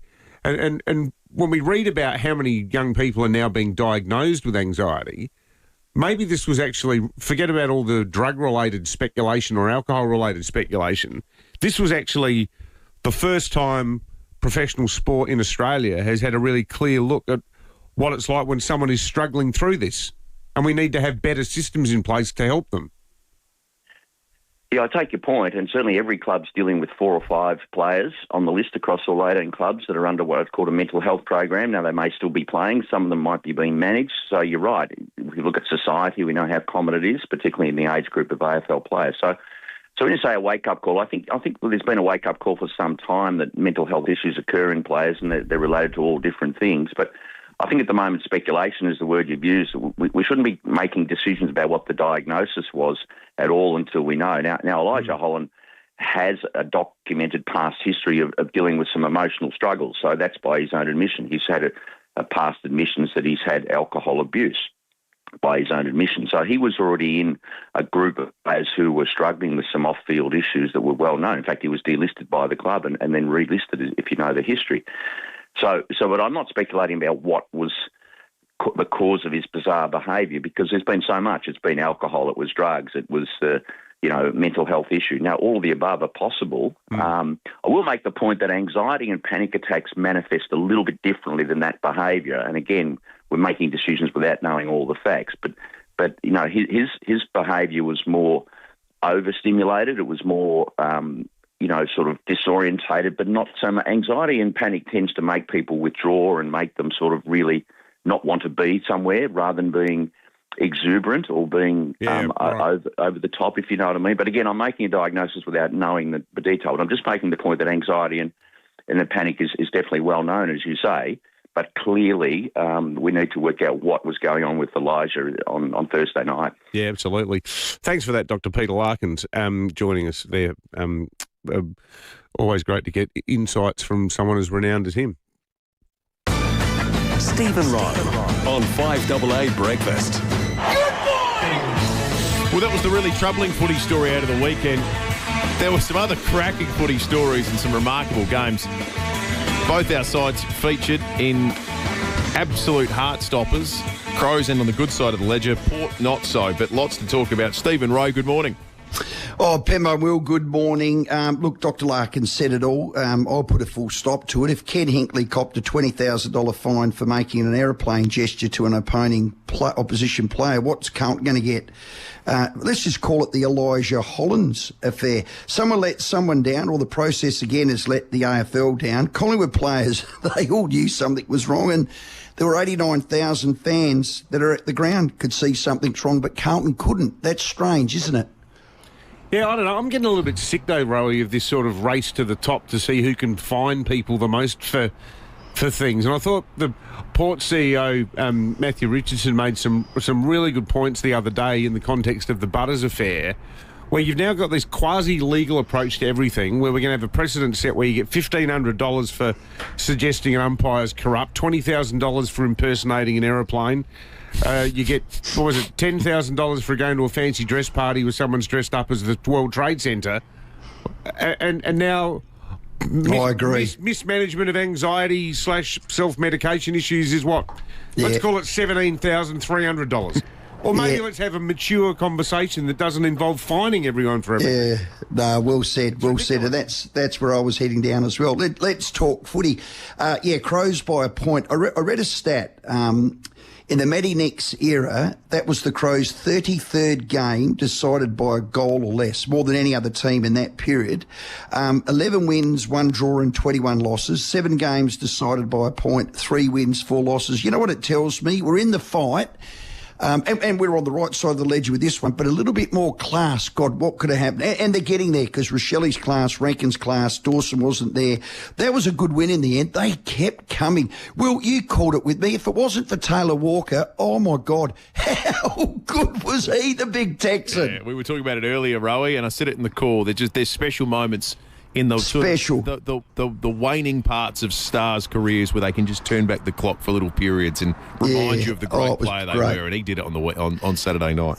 Yeah, we're on at 4. We'll talk about all of that. Port started. Look, they started slow. They fought back, got in front the last quarter, didn't quite get there, showed enough fight, lost it in a kick. Does that sound familiar? Yeah, we've lived that one. Yeah, round 2, 3 and 4, the Crows lost by 6, 8 and 2. Hey, that was well done by Port to get back against Hawthorn there. Look, I think Curry summed it up. He said, I don't want any pats on the back, so we lost, so let's get back to work. That was great. One last one, the Adelaide United, they won 3-1. They sit third on the ladder. There's 2 games left. They can beat Auckland and Newcastle, who are above them. 36 has lost game 5, the playoffs, by, well, a heartbeat. Cricket won. Could the Reds get there? What a summer of sport that would be if all 3 get to the grand final. Well... Yeah, and they probably be the least fancied role. Yes, no one expected anything. No. Of Adelaide United this. Yeah, look, it's possible. It's been a hell of a period for South Australian sporting teams. Hey, Rowan, before I let you go, were you at Unley yesterday? Yes, I was. Oh, mate, tell Jimmy from every Sturt fan, bloody hell, he had a cracker of a game. Oh, God, they hate him. In actual fact, Sturt fans hate me. I said to James, what were they yelling at you about? Dad, it's always about you. Your dad's fat. Mate, no one likes him. I didn't hear that. No, I meant it sincerely. He played it was a really good game. Good standard. Can I tell you, that was a cracking game of football. It was a really good game. How can we go there and watch that at suburban footy and love it 100 times more than going to a pristine oval called the MCG and umpires wreck it? It's a different game. No, Pembo, am I wrong? No, you're not. And they let it's a different game. Yeah, it's good. And it's the whole vibe, the crowd. I love it. The camaraderie. I was there with my son's best friend, and his dad's a lifelong Eagles supporter, and we just stood on the hill together. It was great. Well, I was on the Jumpy Castle for about 15 hours, and I'm a bit sick today with little Rory. They ought to ban those from footy clubs. Oh, absolutely. Good on you, Rory. Well done, man. See us.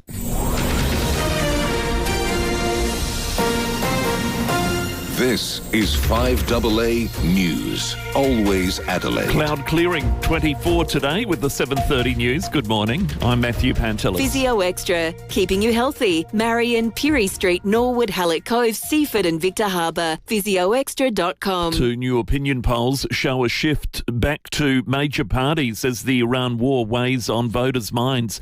More from Federal Politics editor Michael Packy. The latest news poll and Resolve survey shows voters are gradually switching back to Labor and the Coalition as support for One Nation eases. Both polls show the Pauline Hanson-led party remains very competitive, but its dominance is starting to stall. The research shows Labor retains its election-winning lead, while backing for the Coalition is crawling back up. The surveys reveal people are making adjustments as the cost of fuel continues to eat into household budgets, but there's little support for new taxes to improve the nation's budget position. The US President says Marines have full custody of a cargo ship which he says tried to get through a blockade of Iranian ports. The Strait of Hormuz remains closed as Donald Trump says American officials are returning to Pakistan for more talks. The President has issued fresh threats that bridges and power plants will be targeted if a deal can't be reached, saying in a tweet, "No more Mr. Nice Guy."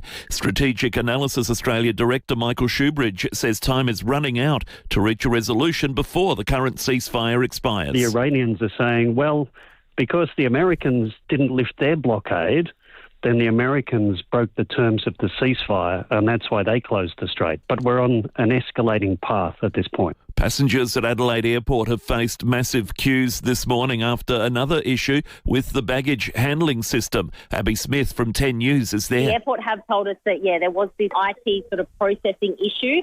So all the bags this morning had to go through the oversized baggage area. So there will be some residual delays, obviously, throughout the morning, especially with check-in as well. So obviously the advice is for anyone who is heading away to get in nice and early. Last month, luggage conveyor belts at the airport stopped working, causing similar long lines. 8 children have been killed in a mass shooting in the US state of Louisiana. Police have described the attack as a domestic disturbance. The victims, aged between 1 and 14, were shot across multiple homes. 2 adults also injured in the shootings. Accused war criminal Ben Robert Smith must report to police 3 times a week as part of strict bail conditions beginning today. 9 reported reporter Jessica Millwood with more. Ben Roberts-Smith must report to police in northern New South Wales on Mondays, Wednesdays and Fridays as part of bail conditions put in place by a judge. The 47-year-old, released from jail on Friday, has spent the weekend at home with family, flanked by his partner. The decorated soldier spoke to media, saying he will fight the charges. Ben Roberts-Smith is facing 5 counts of murder relating to his time in Afghanistan between 2009 and 2012. He thanked his supporters and also labelled his arrest, which took place in front of his children, as an unnecessary spectacle. A new survey has found businesses heavily dependent on data have been the fastest adopters of AI in the workplace. The data from the National Australia Bank shows just over 20% of transport businesses say they're using AI. The figure triples in firms providing financial or business services. Turning to 5AA Sport. Agostino Mitsubishi's is overstocked with demos that must be cleared. Upgrade your vehicle today. Nailsworth and Mawson Lakes. And with sport, Tom Wren. Thank you, Maddie. Hawthorn duo James Sicily and Dylan Moore have both received 1-game bans for separate stomach punches in the win over Port Adelaide. The Hawks will decide this morning if they'll appeal those suspensions. Meantime, Zach Butters will have an appeal heard later today for his $1,500 fine for making abusive language towards an umpire. That incident, of course, happened more than a week ago. Still on footy, Brisbane coach Chris Fagan says he won't dwell too long on yesterday's 2-point loss to Melbourne. The Lions clawed their way back into the contest before falling 104-102 at the MCG. Fagan praising his side's resolve after the Demons' third quarter blitz. We had the edge slightly in contested possession. We were up by 5 in clearance. We took 18 marks inside 50, had more shots. It looked like they were going to run away with it there with about maybe 8 minutes to go, and then we found a way to get ourselves back into the game. To soccer, Adelaide United cemented third spot on the A-League table following an impressive 3-1 win at home against Macarthur FC. And some big results in the English Premier League overnight. Manchester City now the favourites to win the title following a 2-1 win over Arsenal. Liverpool left it late to beat fierce rivals Everton 2-1, while Aston Villa also scored deep in stoppage time to claim a 4-3 win against Sunderland. This game might not be the star event today. It might be number 3 in the pecking order, but it's certainly delivered. And it might again!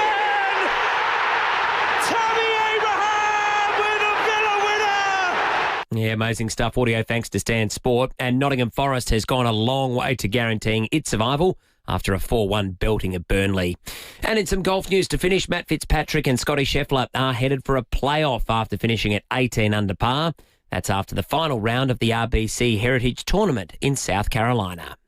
And that's the 5AA Sport. Thank you, Tom. Now checking your drive into work this morning. Lynn Andrews Real Estate, experts in commercial and residential property management. lynnandrews.com.au. Morning there. Roads aren't looking too bad this morning. Got an early morning bingle to look out for at Fulham Gardens. It's on Tapley's Hill Road near Milton Avenue, but not too many delays through there. A little bit slow at the moment at Crayford, sorting out the barrier damage from that truck crash the other week. That's going to take a while, and that is slow right now.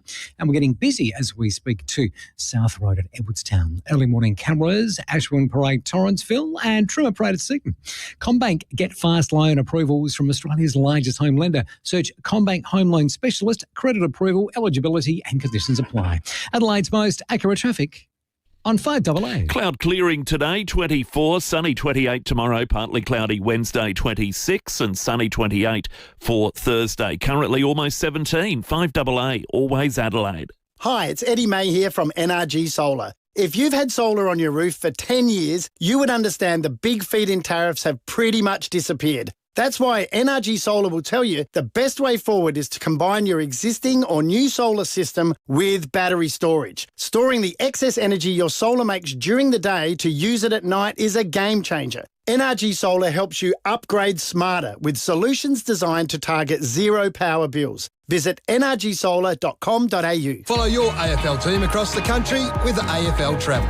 Flights, accommodation and epic footy experiences all in one place. And what a goal it is! Book now at afltravel.com.au. AFL Travel, fly like a star. Now, when it comes to making your next outdoor party something really special, instead of hanging a blanket over the clothesline and throwing a few solar festoon lights on, make a big and permanent difference. Get a Big Difference Home Improvements mob around. They'll not only build you a cracking new pergola or a veranda. They can install outdoor blinds to it as well, or indeed to any existing structure. You can't mess around with outdoor blinds. You need them supplied and installed by pros like the team at Big Difference Home Improvements. You'll love the end result and the outstanding service they provide. Big Difference Home Improvements also make a big difference when it comes to roller shutters, carports, pergolas, verandas and stunning decks. So don't just make a difference, make a big difference. Visit bigdifference.com.au for a free measure and quote, or pop into their new showroom on West Lakes Boulevard. And if you've got carpentry experience, the Big D team, they're expanding, so get in touch. Picture this, a long lunch that rolls into the afternoon. Time with your people, nowhere else to be. The air feels fresher, the pace just a little slower. A Grampians getaway is closer and more affordable than you might think. But sometimes it's not about finding a good deal. It's about winning one. Win a Grampians getaway worth over $3,000 with your choice of 2 escapes. Enter now at visitgrampians.com.au. Feels like exactly what you need. When you're gone, who gets the things you've worked hard all your life for? Like the family farm, the holiday home, or your cherished trailer sailor. If you don't plan now, it could be messy when you're gone. Donlan Lawyers specialise in wills and estate planning. From the simplest to the most complex, Donlan Lawyers will give effect to your wishes. For wills and estate planning, visit donlanlawyers.com. Hindmarsh Square, Adelaide and Ocean Street, Victor Harbour. 5AA's Tech Talk with your host, Adelaide tech guy Richard Pascoe. Thanks to Harvey Norman Computers.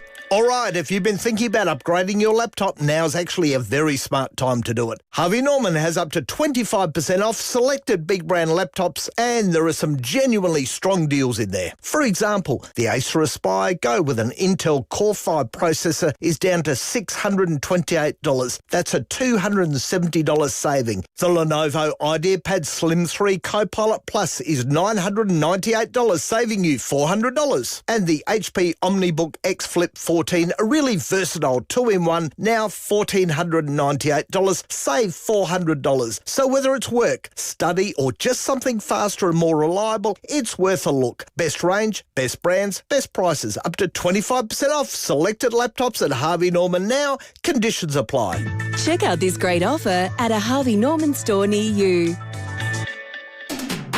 Knock down, build 2 with Metro Homes. Move into one and keep the other as an investment. Metro Homes, they do it all for you. David Penberthy and Will Goodings, 5AA Breakfast. 19 minutes to 8, the oil markets have just opened amid speculation that not only are the Strait of Hormuz still well and truly closed, but Iran may well have walked away preemptively from the next round of ceasefire talks. And so markets have surged 7% in the last 10 minutes. They've been open for about 10 minutes now. So where we had Brent crude in West Texas in the 80s, Brent is now approaching 100 again, $97.40. West Texas, $91. It sounds like a broken record, but we're in this endless cycle at the moment of ceasefire, positive developments, so fast. And then it all falls apart. And literally, are you doing this at the moment? Every morning you wake up, you just hit refresh and you go, oh, right. Yeah. Where are we at in the cycle? Are we the war's on? Are we positive or are we? Yeah. Is this over imminently or is this over in weeks and months? It flows in neatly, actual conversation we want to have with our next guest. On 5AA Breakfast, this is Stacey Lee. Good morning to you, Stace. Good morning. Yeah, you wake up. Who's blocking the Strait of Hormuz today? I think they both are at the moment. Yeah. It's crazy. It's amazing, isn't it? Nope, we've opened it. Yeah. Oh, we haven't. It's open. Apart from that ship that's currently being fired on. Who's firing on it? I think we both did. Yeah. God, it's hard to keep up. And I was really interested to hear from the opposition this morning about calling on the government to have some reserves in place, because it's been a bit bizarre to me that so far we haven't really had a response from the state government. I think they're meeting each week with their fuel task force, but so far out of those meetings, almost nothing has come. We know they've ruled out free or cheaper public transport, despite most other states moving to do something similar. I don't know if they've responded to the opposition's calls for some diesel reserves. If they haven't announced that they're going to do it or that they're looking into it. And on my show recently, I interviewed the Treasurer of the Northern Territory, which, you don't really do on Adelaide radio, but I thought it was interesting to get him on. His name's Bill Yan, and he came on and it was quite an entertaining interview. Classic, Northern Territorian, because they've introduced a piece of legislation that they had in the 40s, and this is to force petrol stations to provide the state government with a pricing structure breakdown on how and why they're getting to the prices they're getting to when they charge customers on petrol. And if the state government deems that they're making too much money, the government can step in and say, you're ripping people off. You're not allowed to sell it for $3.20 anymore. We've looked at your pricing breakdown. You've got to sell it for $2.80. So the government itself can actually force them to change the prices? Yep, it can intervene. There's more penalties if they're found to be ripping people off.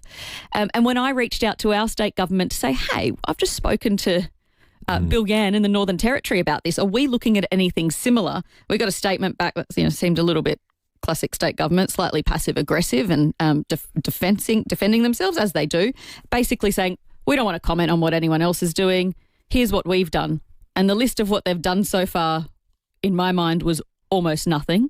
They held a press conference with the RAA about 3 weeks ago where they've said now when you use the RAA app, you could already see individual petrol stations that were out of fuel, but now there will be a final number at the top. There'll be a number of service stations, a total number at the top of the app saying there are 20 without unleaded petrol today. Well, that's going to come in handy if you're in the market to find a petrol station that doesn't have any petrol. Exactly. Good conversation started with your friends. Doesn't help the petrol. Yeah. Just as you're talking, Stacey, and I was thinking it when Ben Hood was talking this morning, and it was something we got into a little bit last week. We're back in the whole federation feature or bug discussion, aren't we? This happened during post-COVID. The idea was, well, you know what?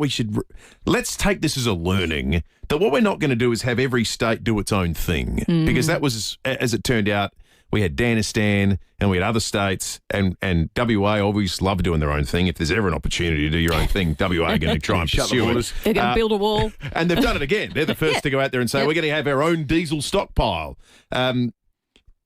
Tassie are doing it. We've had other governments have open obviously, Northern Territory have got a whole raft of things they're doing at the moment.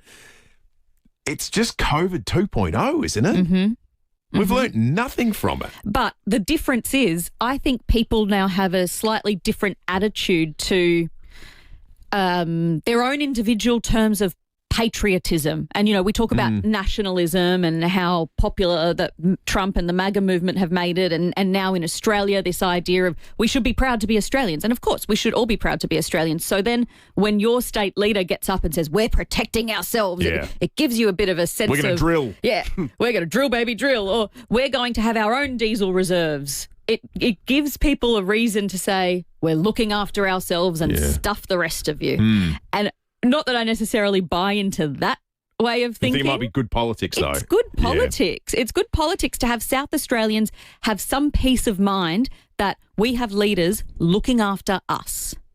Yeah, we seem to be the only ones that are going, well, we do have a federal plan.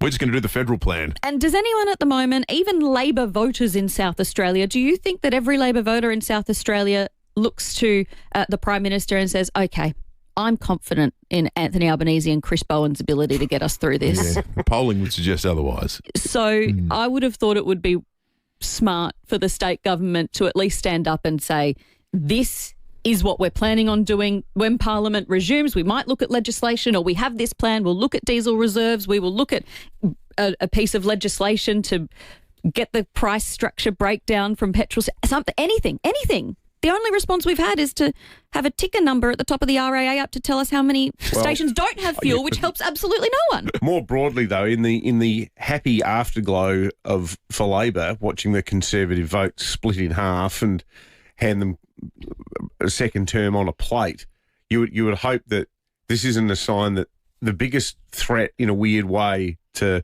the Malinowskis government this term will be complacency.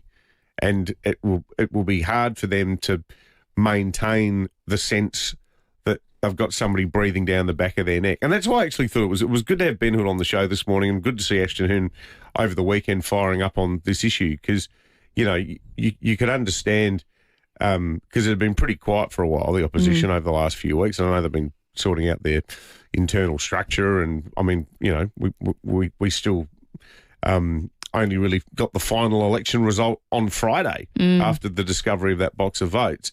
But good to see the opposition had a bit of a pulse by firing up on this issue, because I think prior to that, they're all sitting around shell-shocked, still trying to absorb the horror of it all from March 21. And I think the longer this goes on, the more pressure will build on the government to do something, because we had Easter, we had Gather Round, you know, they wanted everyone's spirits to be high, and I think a lot of people were. Petrol prices have started to come down a bit. I think they're under $2 at the moment, which is good. But if this continues to go on for another few months and petrol prices start to edge back up over that $2 mark, then people will start to say, well, I'm not going into the office anymore and I can't do that. And you know what? Public transport is expensive to be using it. And where's our help? What is our state government doing to help us? The more we hear about what's happening in other states, the more people go, well, hold on, where's my assistance? Do they care about me paying for my family's bills and petrol? Absolutely. So I reckon that pressure might start to build if they don't do anything. And there are options there that they should and could consider. It's just not. The price transparency stuff to me makes perfect sense. It's not an intervention. It's not governments dictating pricing, but having some transparency about why things cost as much as they do, especially when it's a strategic resource. We're not talking about dishwashing tablets here, and we had a Royal Commission into that. Yeah. By the way. Yeah. Well, they are very expensive. Actually, they are. They really are. I've gone back to powder. Yeah, powder all day. Yep. Don't get the tablets. Get the powder. Don't get him started on dishwashing, because last time I think there's a class action that's still I've in got a little tip for you, Stace. Oh no. No, we don't do dishwashing gate anymore. Okay. David Palmolive straight into the old chute and sit back and wait for your kitchen to fill up with suds. Yeah, David said this is a good cost of living hack, and a lot of our listeners did it, and then they sent us pictures of their entire kitchen full of suds. Don't do it. Don't make the mistakes I did. It was quite Sorry funny. to bring it up. This is a real sore point, guys. I apologise. That's right. Yeah, we're still lawyers don't like us talking about it. Go on, you Stace. Thank you. All right, let's check traffic. Morning there at Fulham Gardens. A crash to look out for Tapley's Hill Road near Milton Avenue. Starting to get busy. South Road, Mile End. Starting to slow. The Port of Expressway at Port Adelaide. Got speeds reduced on the freeway still at Crafers. Barrier damage works from that truck crash the other week. That'll be slow all week. Early morning camera, Crittenden Road, Findon, and one just setting up right now. East Terrace at Henley Beach. Join Starlight's Super Steps Challenge and walk or run 10,000 steps a day this May. Every step will help make hospitals a happier place for sick kids. Sign up at supersteps.org.au. Adelaide's most accurate traffic on 5AA. Introducing the Caliente by Beechwood Homes. A multi-level masterpiece of design, innovation and style. Inspired by the effortless glamour of Palm Springs in California, it's bathed in natural light through clever architectural design. At its heart, a stunning 6-metre island bench anchors a kitchen that's as beautiful as it is functional. The Caliente is open for viewing at 10 Simon Crescent, Craigburn Farm, Saturdays and Sundays 1 to 4:30pm. Life's good. It's even better in a Beechwood home.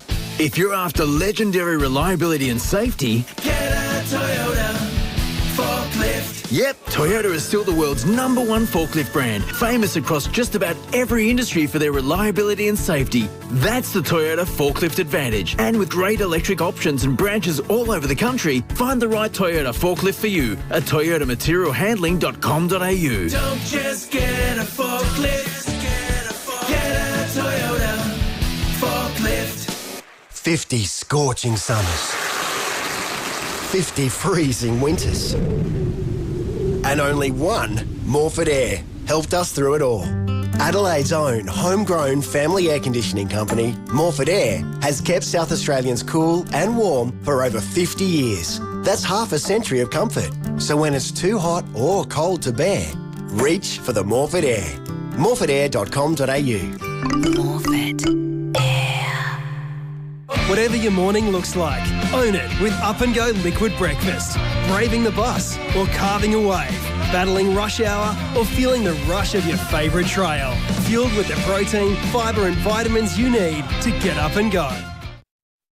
And this is quite the cover-up, and Walco is at the centre of it. It's the good kind of cover-up because it's going to save you time and money. That's right. If you haven't already got your SA-made Walco Guardian pool cover ready to go, now's the time to get in touch with Steve and the team at Walco. Their locally made Walco Guardian pool cover will preserve your chemicals, keep your water clean, and you won't need to run your pump all winter. And now Walco have gone one better with this stylish new mesh cover. This cover is perfect if your pool is the main focus of your yard and needs to look amazing all year round. It never sags, unlike some of us. So if looks matter, join the great cover-up and ask Walco about their stylish new mesh pool covers. Visit walco.com.au. A smashed or damaged windscreen can happen in a heartbeat, but it does get worse if you don't go to your local Complete Windscreens to get it fixed. You could be waiting weeks, and look, that's not on. Complete Windscreens has windscreens and glass for all makes and models in stock right now with 15 technicians standing by to get you back on the road. You don't need to wait. Tell your insurance company you want Complete Windscreens on the job, completewindscreens.com.au. Look for the big red koala. 5AA Breakfast is streaming live right now. To watch, simply head to 5AA on Facebook or YouTube. Knockdown, build two with Metro Homes. Move into one and keep the other as an investment. Metro Homes, they do it all for you. David Penberthy and Will Goodings, 5AA Breakfast. 5 minutes to 8. We're getting close to that time of year with the federal budget now appearing on the horizon. A lot of speculation around changes. In fact, the federal government, Jim Chalmers and the Prime Minister, haven't dampened any of the expectation around this being a reform budget. They want to seize the moment and make some significant changes. The federal government has flagged intergenerational inequality is an issue, which is another way of talking about the issues with regard to housing, which is why capital gains tax and negative gearing have been squarely in focus. Well, the Sydney Morning Herald this morning is reporting a plan whereby the government would go back to assessing capital gains tax. This is how much tax you pay on the increase in value of a property or shares or whatever it might well be when you sell it. So I bought a house for $1 million. I sold it for $2 million. If you're in the 25% tax bracket, you pay 25% of that $1 million profit to the government. And if you're in the higher tax bracket, you pay 50. Yeah, that's right. You pay 48, 47, whatever. So at the moment, as of 1999, Peter Costello, when he was the Treasurer, introduced a 50% tax cut on half of the profit. So you only pay tax on half of it. Right. Before that, you used to pay tax only on the part. This is where it gets confusing and why they changed it. You used to pay tax pre-1999 under the Keating method on you didn't pay tax on the bit that was above it. You factored inflation into how much the price had increased, basically. And it's hard to give you an easy version of that with the inflation. You had to calculate how much was profit and how much was inflation, and you only paid tax on the profit component with no discount whatsoever. So it was a more complicated system, but it did take into account inflation. So what's the sum of all that? Thankfully, there's someone much better at me than explaining it on the line. Bronte Manuel from Toop and Toop, who will join us. Bronte, obviously part of the... Well, there's two elements of this that are the motivating factors. One is saving money in the budget, and two, it's about controlling property prices, is it not? What would you see that redo of the pre-1999 policy do to the property market, do you think? Look, I think, guys, the big question on all of this is, when Costello brought in the 50% exemption, you had a choice. You had a choice whether to run on the previous, if you were selling a property after that date in 1999, which method did you want to use?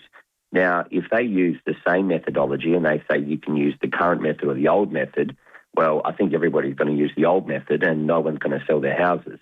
They're just going to sit on it. Also, if there's a window of opportunity and it goes from contract date, because with every sort of tax situation, it's contract date, not settlement date, I also think there'd be a flurry of people wanting to buy property under the old system. But look, I think if we're looking at a $750,000 property that sells for $1.35 million, which is a very likely scenario over the last 5 years, the difference is that you either get taxed on $300,000 or you get taxed on $411,000. That's the reality. So if you break that down on a 47% tax bracket, which is your worst one, there's about $50,000 more tax. So look, I think the capital gains tax is palatable, and I think more people will get a lot of accounting advice leading into the acquisition of what entity to put it in. I think there's probably ways and means that developers can swallow it. And look, the reason that they moved off this method in the first place, which they're proposing, it was just so messy. Yeah, it's complicated. So Costello, they said, let's just make it clean. It works out to around 50%. Well, it probably works out to about 35% or something like that. So whether they adjust the number or do this, so be it. The negative gearing thing is the part that's going to be scary if they really play with that, because, guys, I guess the way it goes with anything in life is it always just gets passed on to the consumer. So if we make it really, really hard for investors aren't going to buy properties, right? And I know that all sounds well and good, because people that want to buy properties that are ready to do so, because there's a lot of people that want to buy a property that just can't, and they can't physically because the government's not going to 3D print them all $200,000 cash in the back pocket. So where my fear point is they make it really, really hard for investors, and then what will happen is the rents will have to go up so much to make it appealing for the investors to come back into the market, to then allow people to live in suburbs that they can't afford to buy, and dually to live in homes that they can't afford to buy, because it just gets skewed so much towards owner-occupiers. It's funny how, the word landlord has almost become an insult amid the housing squeeze, but the reality is that if you do have fewer incentives towards buying a second or a third property, how on earth are you going to have enough housing stock in Australia? I think it's really going to be on the basis that a lot of people out there that have equity in their home go, you know what, we don't have an investment property and we're going to buy one investment property or two investment property. That's what we're banking on. But there's so many people that I talk to that are in those positions, they're just not interested. So then there's the person that buys 7, investment properties, and they don't look great on paper, right? They look like this hoarder of property, but they kind of make up for the other people that don't want to participate in it. But look, we definitely need landlords. Like there is no way around that, because people with $10,000 in savings, they cannot buy anywhere in South Australia, no matter what we do. Even if we drop the prices by 50% of the property market, they they just can't do it. So they've got to have somewhere to live, and that home, unless the government says, "Hey, we're going to take over now. We're going to buy a few million houses for people to live in," well, then it comes to the private landlord to supply that. Yeah, totally. Great analysis, Bronte. All will become clear as we approach the budget, but it feels like we're getting some clarity around the direction of some of these big policy decisions. The very latest news and information. This is 5AA News. Always Adelaide. Cloud clearing 24 with the 8 o'clock news. Good morning. I'm Matthew Pantelis. State-of-the-art facilities, hands-on treatments and same-day appointments. 6 locations. PhysioExtra.com. A 65-year-old man reported for drink driving after a crash at Kensington Park last night. A Nissan Ute colliding with a Peugeot sedan on Park Road at 9 o'clock. The Ute driver allegedly failing to stop and continued driving back to a nearby home. Police found the vehicle with accident damage, identifying the alleged driver, who produced a blood alcohol reading of 0.267, more than 5 times the legal limit. Senior Constable Kimberly Broad expressing frustration at the number of drink drivers nabbed on our roads recently. I just don't think you can get through to people like that. We bang our heads against the wall just trying to get that message through to some people, but it's just really selfish behaviour. There was another hit-run crash at Burton. When caught, the 49-year-old Blakeview man positive in a roadside test, and a 59-year-old Morford Vale man came in at 0.120 when he was pulled over on South Road at O'Halloran Hill last night. Traffic in the Strait of Hormuz has ground to a halt as Iran and the US enforce their respective blockades of shipping. Neither side appears to be prepared to back down from their hardline negotiating stand, with with US President Donald Trump insisting America will only allow vessels in and out of Iran when a deal is reached. Iranian officials continue to accuse Washington of failing to honour agreements. Security expert Frank Gardner says, in effect, there's a double blockade. In normal times, you've got about 140 ships passing both ways through that strait, both coming into the Gulf to collect oil and gas and bringing it out again, plus fertiliser and other products. That was only a trickle. I mean, the optimism that was being sounded on Friday, I think, was premature. Things are getting back to normal after another issue with the Adelaide Airport baggage handling system this morning. Early morning passengers face massive lineups after an IT issue with the bag drop system. All bags had to be processed through the oversized bag facility instead, forcing about 14 flights to be delayed. Last month, luggage conveyor belts at the airport stopped working, causing similar delays to passengers. Over 6 million workers are set to receive an instant $1,000 tax deduction. The federal government claims beneficiaries of the changes will be able to take $1,000 off their taxable income without having to provide receipts. Labor says the changes will apply from the next financial year and will help reduce paperwork at tax time. The federal government admits its May budget is being held hostage, though, to turmoil in the Middle East. It says the financial blueprint will still contain serious reform.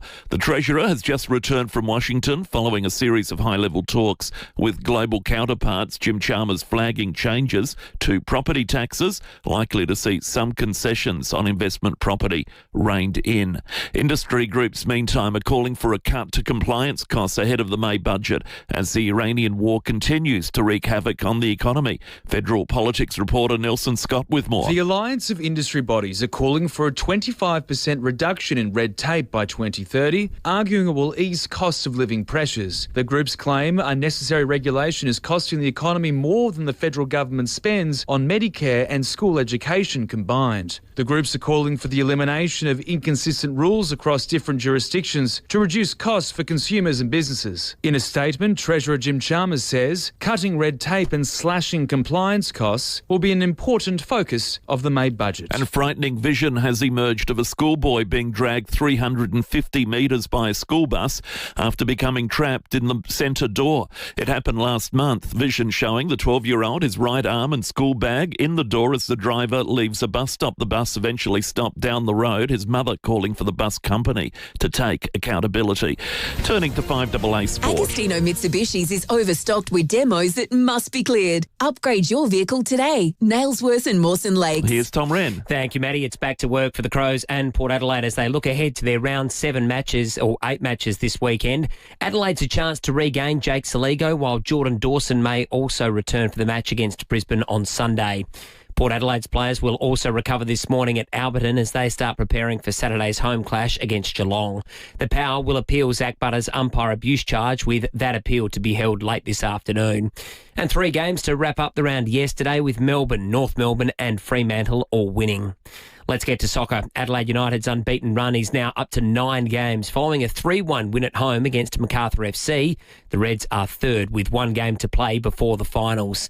Meantime, Manchester City's closed the gap on leaders Arsenal to only 3 points in the EPL following a 2-1 win overnight. Aston Villa cemented its spot in the top 4 after a 4-3 win against Sunderland, while Liverpool still a chance to finish in the top 4 after a dramatic 2-1 win over Everton, while Nottingham Forest enjoyed a 4-1 belting at Burnley. Let's get to cricket, and Jake Weatherald will be back playing for South Australia after spending 3 seasons with Tasmania. Meantime, Marcus Stoinis' Punjab Kings have beaten Mitch Marsh's Lucknow Supergiants by 54 runs in the IPL. To golf now, Matt Fitzpatrick's incredible run in 2026 has continued after beating world number 1 Scotty Scheffler in a playoff with a clutch birdie. It'll get there. It'll get there. He's done it. What a 3. Matt Fitzpatrick has won again at the place that he has loved since he was a child. Audio thanks to Fox. That was the RBC Heritage Tournament in South Carolina. Carl Phillips, the best of the Aussies, in a tie for 33rd. And New Zealand's Matt Payne ruled supreme at the Christchurch Supercars. Payne led from pole and was virtually untouchable in the 200-kilometre race. And that's the 5AA Sport. Thank you, Rennie. 5AA's traffic now. Lynn Andrews Real Estate. Experts in commercial and residential property management. lynnandrews.com.au. Morning there, quite big delays at the moment with the crash at Fulham Gardens, Tapley's Hill Road near Milton Avenue. Also pretty slow going at Crayfield, sorting out the barrier works that are getting fixed due to that truck crash last week. Bit of traffic to look out for, Brighton Road to Glenorg East, and we are slow. Port of Expressway, Port Adelaide. Camera, Ashwin Parade, Torrenceville. Express yourself with a custom number plate. There are 10 exciting new colour combinations. Create a plate that's as individual as you. Pick your plate at easyplates.sa.gov.au. Adelaide's most accurate traffic on 5AA. Cloud clearing for Adelaide today, 24 the top, sunny 28 tomorrow, partly cloudy on Wednesday, 26, sunny 28 Thursday, currently at 17. 5AA, always Adelaide. A test drive should test the car, not your patience. In the city, it's traffic lights, roundabouts and stop-start driving. So take your foot off the brake and open it up a little. Come to Barossa Auto Group and test drive all the big brands. Ford, Volkswagen, Honda and Kia. Available to test drive through the stunning Barossa. We'll even buy you lunch to make a day of it. T's and C's apply. Barossa Auto Group. Tanunda and Nuri Utpa. Book a test drive today. Renovating your bathroom, kitchen or laundry is exciting. It's the bit after that's annoying. Cleaning and scrubbing mould out of grout. Well, if you choose Mr. Wet Wall now instead of tiles, you'll have a lot less to do later. With Mr. Wet Wall, there's no grout, just a stunning, smooth surface that's stylish and 100% waterproof. It's quicker to install, so it costs less, and there's zero mess. So why wouldn't you? Mr. Wet Wall. MrWetWall.com. With Let's Get Care, get more control to design your day, get more choice to pick the support that suits you, and get $1,000 more value for your supported home package when you join today. Search Let's Get Care. Ends June 30. New customers only. T's and C's apply. Hi, I'm Bronte Manuel from Toop and Toop. Interest rate rises have created uncertainty for some buyers and sellers, but demand continues to outweigh supply. Stock levels are currently sitting around 26% below the 5-year average, keeping competition strong. In a market like this, the right advice matters. You need an agent who understands the data and knows how to guide you to a successful result. With over 40 years of experience, Toop and Toop knows how to maximise your outcome. Visit toop.com.au. Agostino Mitsubishi's demo clearance sale is on right now with loads of demo vehicles that must go. They're absolutely overstocked, so why pay full price when you could drive away with a feature-packed demo model for less? Plus, they're including 10 years warranty and cap price servicing with any demo car purchased during the sale. Agostino Mitsubishi's demo clearance sale is on now. Nailsworth and Mawson Lakes. Hurry, stock won't last. Now, if you've had solar on your roof for 10 years, no doubt you've noticed those big feed-in tariffs have pretty much disappeared. NRG Solar tell us that back in the day, you might have been getting 40 or even 50 cents per kilowatt hour for power that you sent back to the grid. Well, these days, you get next to nothing for feeding the grid. That's why NRG Solar will tell you the best way forward is to combine your existing or new solar system with home battery storage. Storing the excess energy your solar makes during the day into the battery so you can use that power at night is an absolute game changer. So with power prices going up and solar and battery technology improving all the time, upgrading an older system makes a lot of sense. NRG Solar helps homeowners upgrade smarter with solar and battery solutions designed to target zero power bills. How good does that sound? Visit nrgsolar.com.au. Stay informed, get involved. 5AA, always Adelaide. Knockdown, build 2 with Metro Homes. Move into one and keep the other as an investment. Metro Homes, they do it all for you. David Penberthy and Will Goodings, 5AA Breakfast. 12 minutes after 8. Can you believe feels like the year's only just beginning, but we're almost at Best of SA time. It's almost May. Exactly right. Best of SA is right around the corner. Always a highlight of the 5AA calendar each and every year. It'll also celebrate 50 years of 5AA, of course, celebrating our birthday this year with the birthday bash a few weeks ago. And Best of SA is going to celebrate that history as well. And because of that, it's going to be bigger and better than ever. And we're going to do something we've never done before because we want as many people to get there as possible.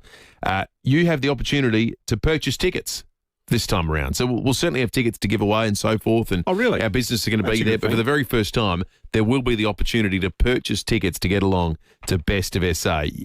But as I say, you can win your way there. But if you want to guarantee your spot, you can purchase your tickets today, tonight. You don't want to miss. Book your tickets now at fiveaa.com.au.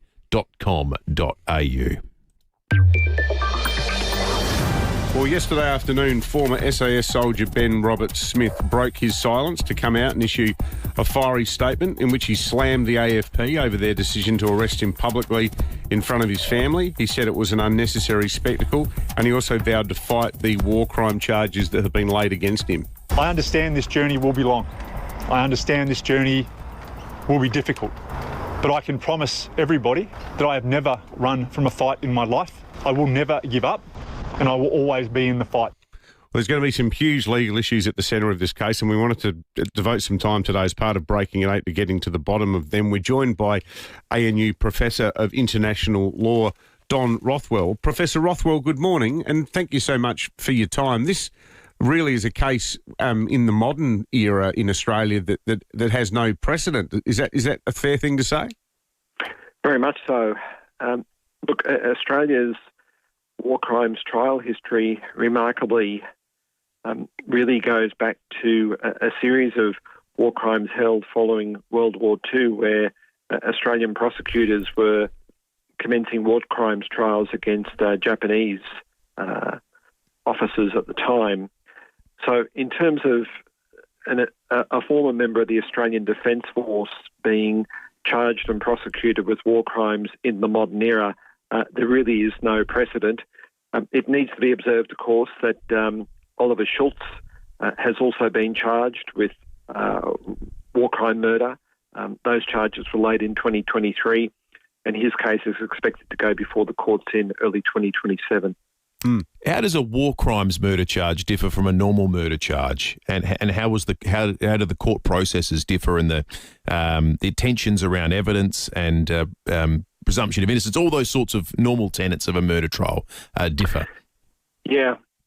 Well, most obviously the most significant difference is that this is a charge of murder occurring during an armed conflict, and therefore that's why it's called a war crime murder, as opposed to a more traditional murder that we have some knowledge and familiarity with occurring on Australian streets.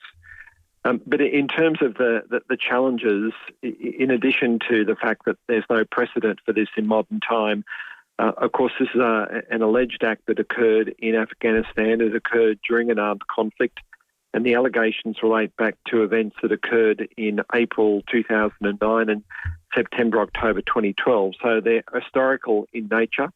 And of course, much of the physical evidence, if not all of the physical evidence, is going to be located in another country. And most importantly at the moment, another country where Australian investigators and prosecutors have enormous difficulty in terms of being able to get access to the scene of those crimes. But I guess the other distinctive aspect of this is that some of Mr. Roberts-Smith's former colleagues may well be called to give evidence against him because they were witnesses or alleged witnesses to these events occurring in Afghanistan.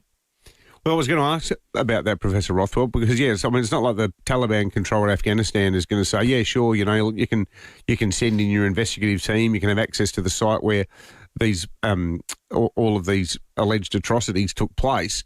So it is going to almost be a bit of a reworking of the soldiers who have stood by Ben Roberts-Smith versus the ones who think that he genuinely has a case to answer.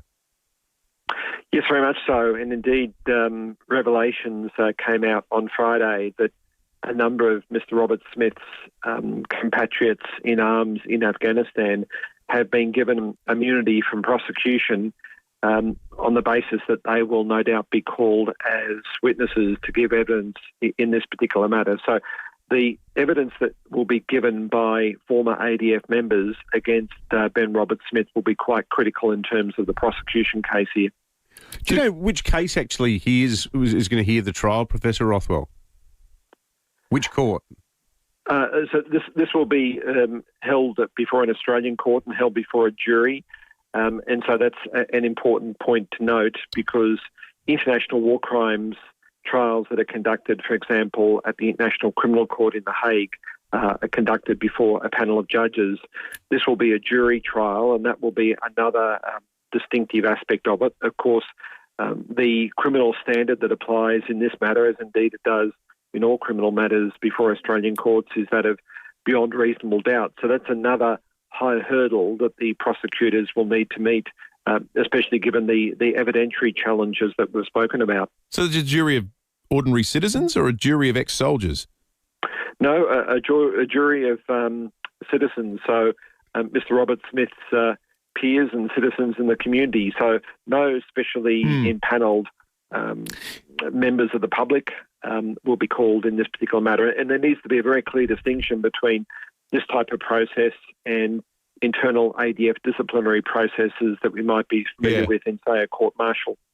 Can I ask you about the way in which the court, well, I mean, it's a jury, so this is sort of null and void because you're asking about people, but I just wonder, Professor Rothwell, whether you would imagine that the weight a contemporaneous witness in a war crime trial would carry compared to a normal trial, given in a normal trial you're getting just normal people seeing something they've probably never seen in their life transpire in a high-stress environment they've never been in, where soldiers, I mean, they've lived and breathed they're almost like expert witnesses as opposed to just contemporaneous witnesses, are they not?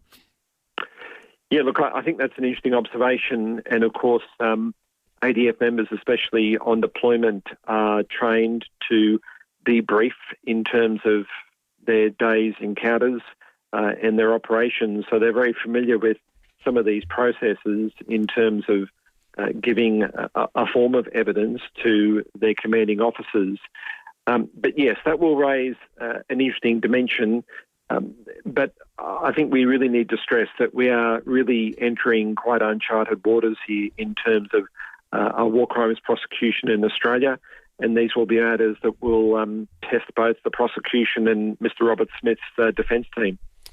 And just finally, Professor Rothwell, I'm not sure if this is the right form of words, but it feels to me that a lot of the discussion around Ben Robert Smith in the media space and the political space has taken on a sort of culture wars quality, where a lot of people are defending him as a matter of general principle. Equally, there's others who perhaps are probably sort of a bit anti-military action, who regard him as some kind of, a total disgrace. There's a lot of people who, without really drilling down closely into any of the evidence, have taken sides on this man. How hard is it going to be to assemble and impanel 12 people who are capable of starting this from the first principles of what is the evidence, what did he do, and did he definitely do it? Look, I think those are all excellent points, and no doubt they'll be much debated between now and any trial. But I think that we need to just step back and think about the fact that we have many high-profile trials that from time to time occur in Australia. We had a very particular high-profile murder trial in Victoria last year concerning mushrooms, of course, we'll all remember. And there was no issue there about the ability of the jury to do its job. The Australian legal system is robust. I think the community generally has a very high level of confidence in the Australian legal system and the Australian trial system. And I think we should have confidence that moving forward that no matter how profile the accused is, they will receive a fair trial, and that Mr. Robert Smith will no doubt be able to assemble a very competent, capable defence team who will be able to robustly defend him on these charges. It was a fascinating chat, and we thank you for it. Professor Don Rothwell, expert in international law from the ANU in Canberra. Cheers. The trial is going to be amazing, isn't it? It's going to be quite extraordinary. Well, as Professor Rothwell said, so many elements of it are going to be things we've never seen before. Crime scenes that are inaccessible, witness statements from people that have served. Like, it's going to be, it's historical, and it's featuring one of the most decorated soldiers in the history of the nation. Yeah. Incredible. Lots of texts coming in, 0480081395. We'll get to some of those very shortly. But first, we'll check traffic. Morning there. Still seeing quite big delays with the crash at Fulham Gardens, Tapley's Hill Road near Milton Avenue. We're slow going South Road, Mile End. No great surprises there. And it is building Brighton Road, Glenelg just near Jetty Road. Freeway slow as they fix the busted barriers from that crash last week at Crafers on the freeway just near the Crafers interchange. And got a camera Seaview Road, Hindley Beach at the moment. Australian super, nearly $4 trillion. Bring it home. Turbocharge our economy. Jobs, growth, newdeal.au. Authorised by Clive Palmer for the United Australia Party Gold Coast. Adelaide's most accurate traffic on 5AA. The 5AA Sports Show. Rowie and Timmy G. Carlton's Elijah Hollins had one scrubber kick in 60 minutes of AFL. The club and he had said it was a mental health episode, not under the influence of drugs, after the club's thorough review. I don't know, Timmy, I struggle with this one. Adelaide's only local sports show. There was definitely something physically wrong. The 5AA Sports Show. Weekday afternoons from 4 on 5AA. Always Adelaide. Some things are worth waiting for, like tickets to your favourite concert, waiting for a nice bottle of Red to breathe, or waiting for the kids to finally unpack the dishwasher. But waiting to get your air conditioner serviced just before summer or winter really hits? It's just not worth the pain. Get in touch with Morford Air now for servicing or a new system. Put it at the top of your to-do list. When it's too hot or cold to bear, reach for the Morford Air. morfordair.com.au. Morford. Is your outdoor area living up to its potential? If not, speak to Luba House and transform your outdoor area with an opening and closing roof that's ready for next summer. An SA family-owned business, Luba House do everything. Planning, design, council approvals, local manufacturing and installation, so you'll have peace of mind it's done right. Don't wait any longer. Find out more with a free design, measure and quote. Bring your outdoor area to life with Luba House. lubahouse.com.au. It's always nice to have mates to help you out, but what if you need a ute or van? Well, that's when you need a mate like Matt from Avis Truck Rental Adelaide. And what a mate Matt is, world's best bloke. He runs the depot at Avis Truck Rental Adelaide, and he's a dead set legend. He's helped me out many a time over the years with utes, whether you're moving house, picking up something too big or messy for your car, like a garden ute tray filled with garden clippings, or maybe something more fun, planning a family road trip. Matt and Avis Truck Rental Adelaide, they've got you covered, and just ask for 5AA mates rates. Matt has it all. Moving trucks, big and small, single and dual cab utes, 4x4s with canopies, small and large vans. He's got 12 to 22 seat buses as well. All the latest models, and they're all ready for short or long-term hire. You can trust your mate Matt at Avis Truck Rental Adelaide. He's always keen to help out. Jump online at avis.com.au or call 8241 5200. The Smart Style Smart Spend sale is now on at Choices Flooring. With design-led flooring and window furnishings for every home, you can enjoy comfort and durability without compromise. Download the catalogue at choicesflooring.com or visit your local showroom. Is it the best Beechwood home ever made? Possibly, but there's always more to come from Beechwood. Introducing the Caliente, now open for viewing. The Caliente is a multi-level masterpiece of design, innovation and style. Taking inspiration from Palm Springs and California, it's definitely a conversation starter. The team at Beechwood can't wait for you to see it at 10 Simon Crescent, Craigburn Farm. Open Saturdays and Sundays, 1 to 4:30pm. Life's good. It's even better in a Beechwood home. Hi, it's Eddie May here from NRG Solar. When it comes to power bills, NRG Solar understands that South Australian businesses are feeling the pinch too. The Cheaper Home Battery program isn't just for homeowners. Eligible businesses can access those savings as well. NRG Solar takes a consultative approach with commercial customers, starting with how your business uses power, then designing a solar and battery solution that makes financial sense. Talk to NRG Solar and see what a solar and battery solution can do for your business. Visit nrgsolar.com.au. Rosanna Mangiarelli here from 7 News. Join me and Will Goodings for Adelaide's leading news hour, 7 News, tonight at 6 o'clock.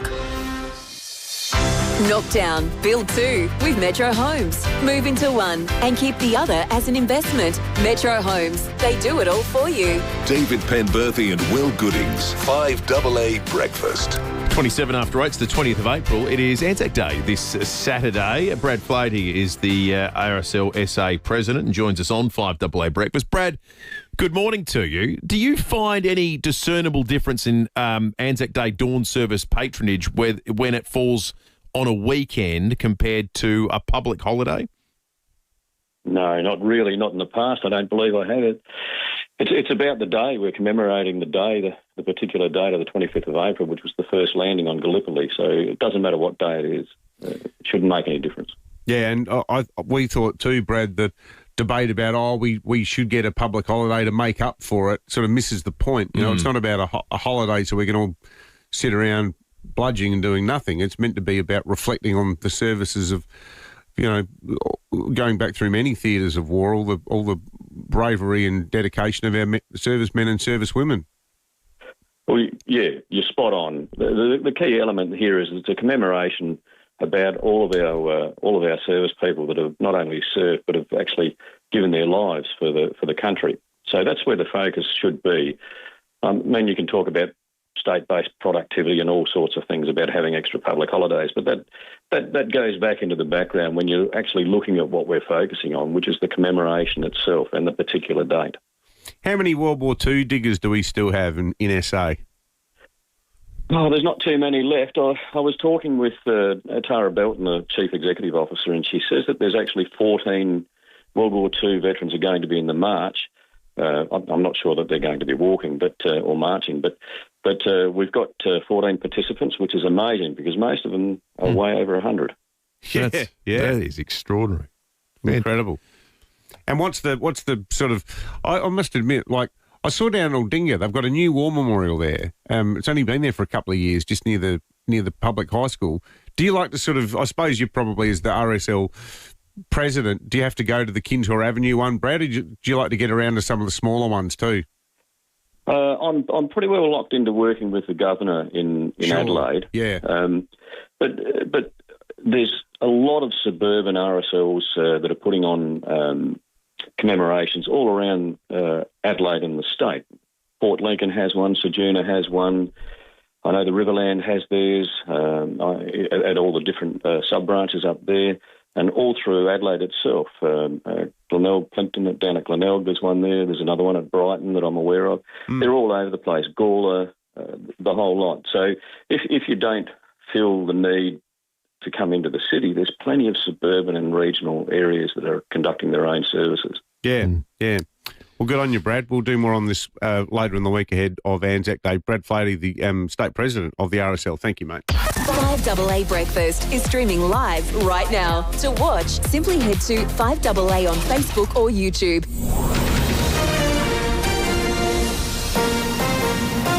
This is 5AA News. Always Adelaide.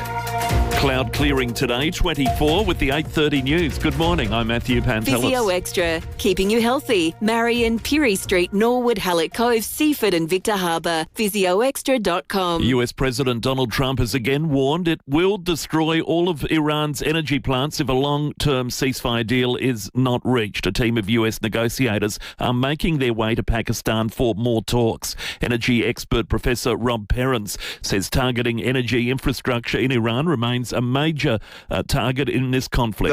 Those missiles that have been raining all over the Middle East, those exploding drones, it turns out that they were very effective, and they've created a significant amount of damage to the infrastructure in the area in places like Saudi Arabia, the UAE, Qatar, etc. Business leaders are warning inconsistent regulations across government is reducing productivity and driving up economic costs. The Alliance of Industry Associations pre-budget submission calls for a 25% cut to red tape amid surging costs triggered by the Middle East conflict.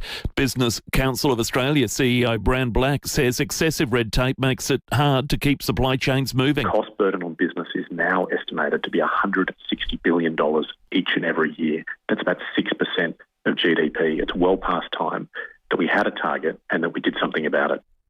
The federal government says close to half of all workers will receive an instant $1,000 tax deduction. Under the changes, beneficiaries will be able to claim the deduction without having to provide receipts in their tax return. The legislation expected to come into effect for the next financial year. The mother of a schoolboy in Melbourne who was dragged 350 metres by a bus says he's been left traumatised, anxious and can no longer take the bus to school. Vision shows 12-year-old Nathaniel, his right arm and school bag stuck in the door as the driver leaves a stop. The bus eventually stopped several hundred metres down the road. Grace says her boy is not in a good way. He's now, traumatised, and he has anxiety travelling on buses alone. So we've had to send him to school, and that has cost us time and petrol. So it's not the best situation for my poor son. A drunk driver has been reported after a hit-run crash at Burton overnight. It's alleged he collided with a Hilux and failed to stop and exchange details. Police stopped his vehicle in Barton Crescent, where the driver produced a positive roadside breath test and underwent a further blood test. Meantime, a 49-year-old man from Blakeview reported for driving under the influence, and a 65-year-old reported for drink driving after crashing into another car at Kensington Park last night. He continued driving back to a nearby home where police found his vehicle with accident damage. The Kensington Park man blew .267, more than 5 times the legal limit, and will face court at a later date.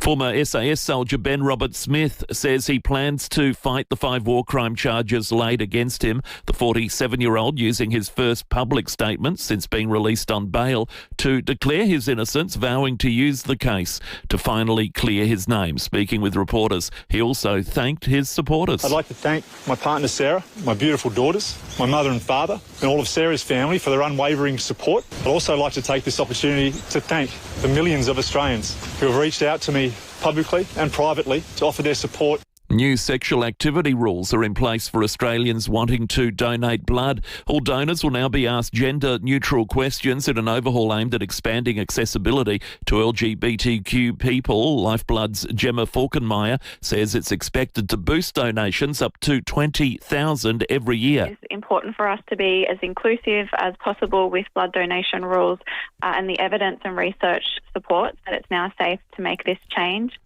Now turning to 5AA Sport. Agostino Mitsubishi's is overstocked with demos that must be cleared. Upgrade your vehicle today. Nailsworth and Mawson Lakes. And the Zach Butter saga rolls on, Tom Wren. It does, doesn't it, Matty? Hopefully we'll get some kind of resolution to that today involving the umpire Nick Foote, which happened more than a week ago. That appeal will be heard late this afternoon.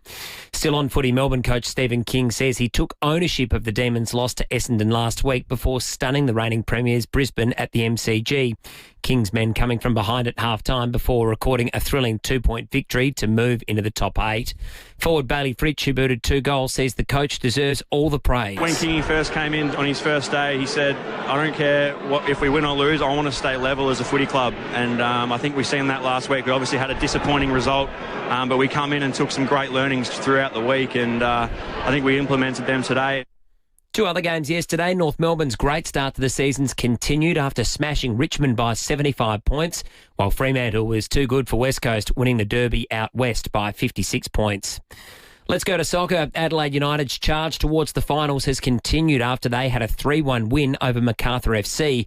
The Reds are third on the table with a game to play in the regular season. Meantime, it's getting very tight in the race for the EPL title, with Manchester City beating Arsenal 2-1 at home overnight. Erling Haaland with the winner in the 65th minute.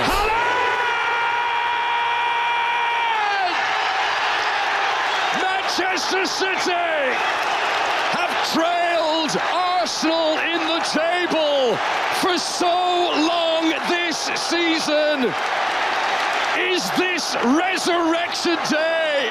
Audio there thanks to Stan Sport. Liverpool also 2-1 winners over Everton, while Aston Villa won a thriller 4-3 against Sunderland. And that's the 5AA Sport. Thank you, Tom. Now checking your drive around Adelaide this morning. Lynn Andrews Real Estate, experts in commercial and residential property management. lynnandrews.com.au. Doing quite big delays with the crash at Fulham Gardens at the moment. Tapley's Hill Road near Milton Avenue. We're slow going South Road at Tonsley. Quite busy at the Porter Expressway at Port Adelaide and sluggish on the freeway Crayfors barrier damage from that truck crash last week. Cameras this morning, couple about 2, Trimmer Parade Season and Valletta Road, Kidman Park. Target's Big Brand Toy Sale and more. 20% off toys from Lego, Barbie, Hot Wheels and more. Hurry and Sunday shop in-store and online at Target. Adelaide's most accurate traffic on 5AA. Cloud clearing, 24 today, sunny and 28 tomorrow. Partly cloudy on Wednesday, 26. Sunny 28 for Thursday. Currently 17. 5AA, always Adelaide. Living with diabetes? Ditch finger pricks with Freestyle Libre, the wearable sensor that monitors glucose levels straight to your phone. Trial it now for only $15 at freestylelibre.com.au. T's and C's apply. Follow directions for use. Adelaide's local, trusted and truly connected talkback radio station. 5AA, always Adelaide. 20 years ago, FIVEAA Milk Company was formed with a simple purpose: to give South Australians the freshest quality milk, farmed by the best SA dairy families. Keep it local, keep it real. Keep farming families farming. 20 years on, FIVEAA Milk Company produces over 17 million litres of milk every year, supporting 9 SA dairy families and employing over 100 South Australians. Look for local FIVEAA Milk Company products at your supermarket and let's keep a good thing going. A full bottle of LPG? That's useful. 2 bottles? Even more useful. Your first 2 bottles of LPG for $79 each with delivery from Origin? That's all kinds of useful. Sign up by April 30. Only in selected areas. Equipment fee and T's and C's apply. Your old hot water system can drive as much as 40% of your energy bill. Well, the good news is you can upgrade to something that's 70% cheaper to run and better for the environment. Right Price is famous for heating and cooling, solar and roofing, and they're also the leaders in heat pumps and installation. Now's the time to upgrade and save money on a more efficient hot water system. And with the government covering your installation plus other subsidies, you could bring the cost of a heat pump down by half. It's a massive saving, and thanks to Right Price Hot Water, it's more affordable than ever to make the switch. Reduce your energy costs today with a heat pump from Right Price. Make the switch with Right Price Hot Water.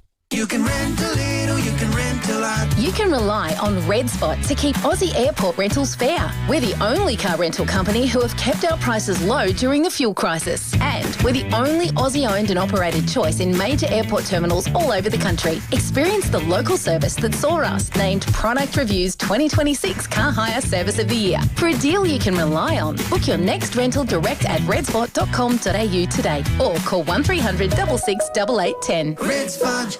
Some swear jars collect coins, but at Buy Urban Bathrooms and Kitchens, their swear jar collects promises. Hi, I'm Renette, a designer. I swear to listen to your ideas and help create a functional space for you. Hi, I'm Rick the plumber. I swear to always be on time and clean up after myself. I'm Laura. I swear to help bring your thoughts and design ideas to life, just how you envisioned them, or better. For a team that swears to deliver on quality and service, see Buy Urban Bathrooms and Kitchens, Adelaide's home renovation experts. Hi, Daniel Talley here, General Manager of Home. That's HAUME. Put simply, we buy homes. We don't charge fees, there's no advertising costs or commissions, none of that. We just make the process of selling your home easy. So if you're looking to downsize and have a home built before the 90s, we'll be able to help you save time, money and the effort it takes to sell. Thinking of downsizing? Visit home.com.au. That's HAUME.com.au. There are many reasons why Steinborner Automotive is well worth the trip, with over 400 cars in stock across 10 yards in Gawler, Barossa and Clare, including SA's best range of certified used vehicles, from passenger cars to SUVs and commercial vehicles, plus a huge range of ex-factory demo Ford, Mitsubishi, Hyundai and Mazda, along with outstanding service from our award-winning staff. You know it's well worth the trip to Steinborner Automotive. View our whole range at steinborner.com.au. Knock down, build 2 with Metro Homes. Move into one and keep the other as an investment. Metro Homes, they do it all for you. David Penberthy and Will Goodings, 5AA Breakfast. 19 to 9, the Australian Council on Smoking and Health have put together a sort of league table of how the different states and territories are doing with regarding to cracking down on illicit tobacco. They're assessing supply chain control, penalties and enforcement. What they've found is that Queensland is the best Australian state when it comes to cracking down on illegal tobacco. They've got scored under this rating system 76%, praised for proactive, swift responses to the illicit trade. South Australia actually came in second with strong enforcement and a ban on online tobacco sales. New South Wales is third, but as the group has been at pains to identify, the gap between the top two and the rest is absolutely massive. Tell you what, if you're in the market for a cheap carton of cigs, head to Darwin. 21% they got. It says, disappointingly, the NT has made no legislative changes, cementing the valid perception that it's a kind of lawless frontier. It says it must take notes from the competition and invest heavily in enforcement. There's no reason it couldn't climb the ladder. It sounds like they're not even trying up there. Yeah, it does. Well, we are trying here, and according to this measure, doing well, but it sort of doesn't feel like it. I think that makes interesting reading as a South Australian. Laura Hunter is from the Australian Council on Smoking and Health. Laura, good morning to you, and thank you for your time. Geez, it feels like every other day we're talking about fire bombings or illegal tobacco shops in Adelaide being shut down. So I think not many people have stopped to consider that we're actually doing a decent job relative to the other states of combating, or at least that's what it appears your analysis is telling us. Yeah, thanks for having me today. Look, South Australia should be really proud of its response to this issue. And along with Queensland, they're miles ahead of the rest, but there are other opportunities for South Australia that will help to protect South Australians and you know, in the competitive nature, maybe even knock off Queensland off the top spot. There's absolutely things that we can do in South Australia to improve the response. I think South Australia has some really good penalties, but they need to be increased to include imprisonment for serious breaches. And some of the closure orders in South Australia, so your compliance officers going out to shut down these stores, we need to see some of those short-term closure orders increased to 90 days. At the moment, they're at about 28. There's definitely room for improvement. In addition, in South Australia, we need to make sure that we can tighten up the rules along the entire supply chain to make sure that only licensed wholesalers and licensed retailers are only buying from other licensed operators, and we need clear offences. People who are breaking the law need to have serious consequences. The point about no one actually going to jail, Laura, is there anywhere in Australia where if you're caught, say, I don't know, what, second or third time, message clearly hasn't got through, that you do actually face the prospect of a prison sentence? Yeah, in Queensland you can, and WA's just introduced new legislation, but it hasn't been gazetted yet, so it's in train. We need to be serious about some of these penalties if we're deterring some of these really savvy, organised crime operators. It's really, really important. Isn't part of the problem, though, that historically, until they started setting fire to each other's shops, it wasn't actually an issue for police under the law?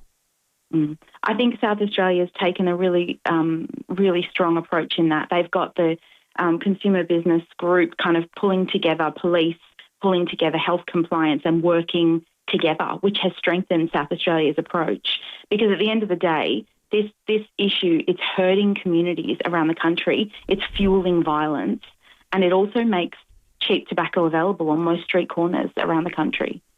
What would you make, Laura, of the argument that this is a losing battle until the large tobacco excise is cut and the playing field's levelled a little bit for the legal commercial sellers?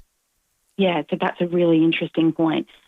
I definitely don't have a white flag in my armour. I'm not giving up on this at all, and neither is any jurisdiction that I speak to at the moment. The solution isn't to make all cigarettes cheaper. It's to disrupt organised crime by making it really hard to sell illicit tobacco, much easier to be caught, with much more serious consequences if you are. And if I can talk you through that concept of cutting the tax, at the moment, I'm able to purchase a packet of illegal tobacco for $10 a pack. And at the moment, legal or tax cigarettes are about $50. If we cut the excise by, say, half, which is what the Federal Coalition is suggesting, that legal packet becomes $32. And our research across the sector shows people are always going to choose the cheaper option, even if the taxed product is like $2 more expensive.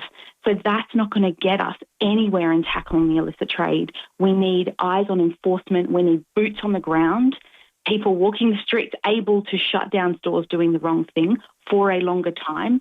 And we need to be penalising the people who are doing the wrong thing as well. Laura Hunter from the Australian Council on Smoking and Health. Thank you so much. We've also got Rowan Pike from Rowan Pike Consulting on the line, who created and led Australian Border Force's tobacco strike team into the tobacco wars. Rowan, good morning, mate, and good to chat to you again. Good morning, Jim. I don't know if you saw there was some report a few days ago, despite some of the inroads that are documented in the discussion that we just had. But there was a report the other day estimating that by 2030, all tobacco sold in Australia potentially could be illegal.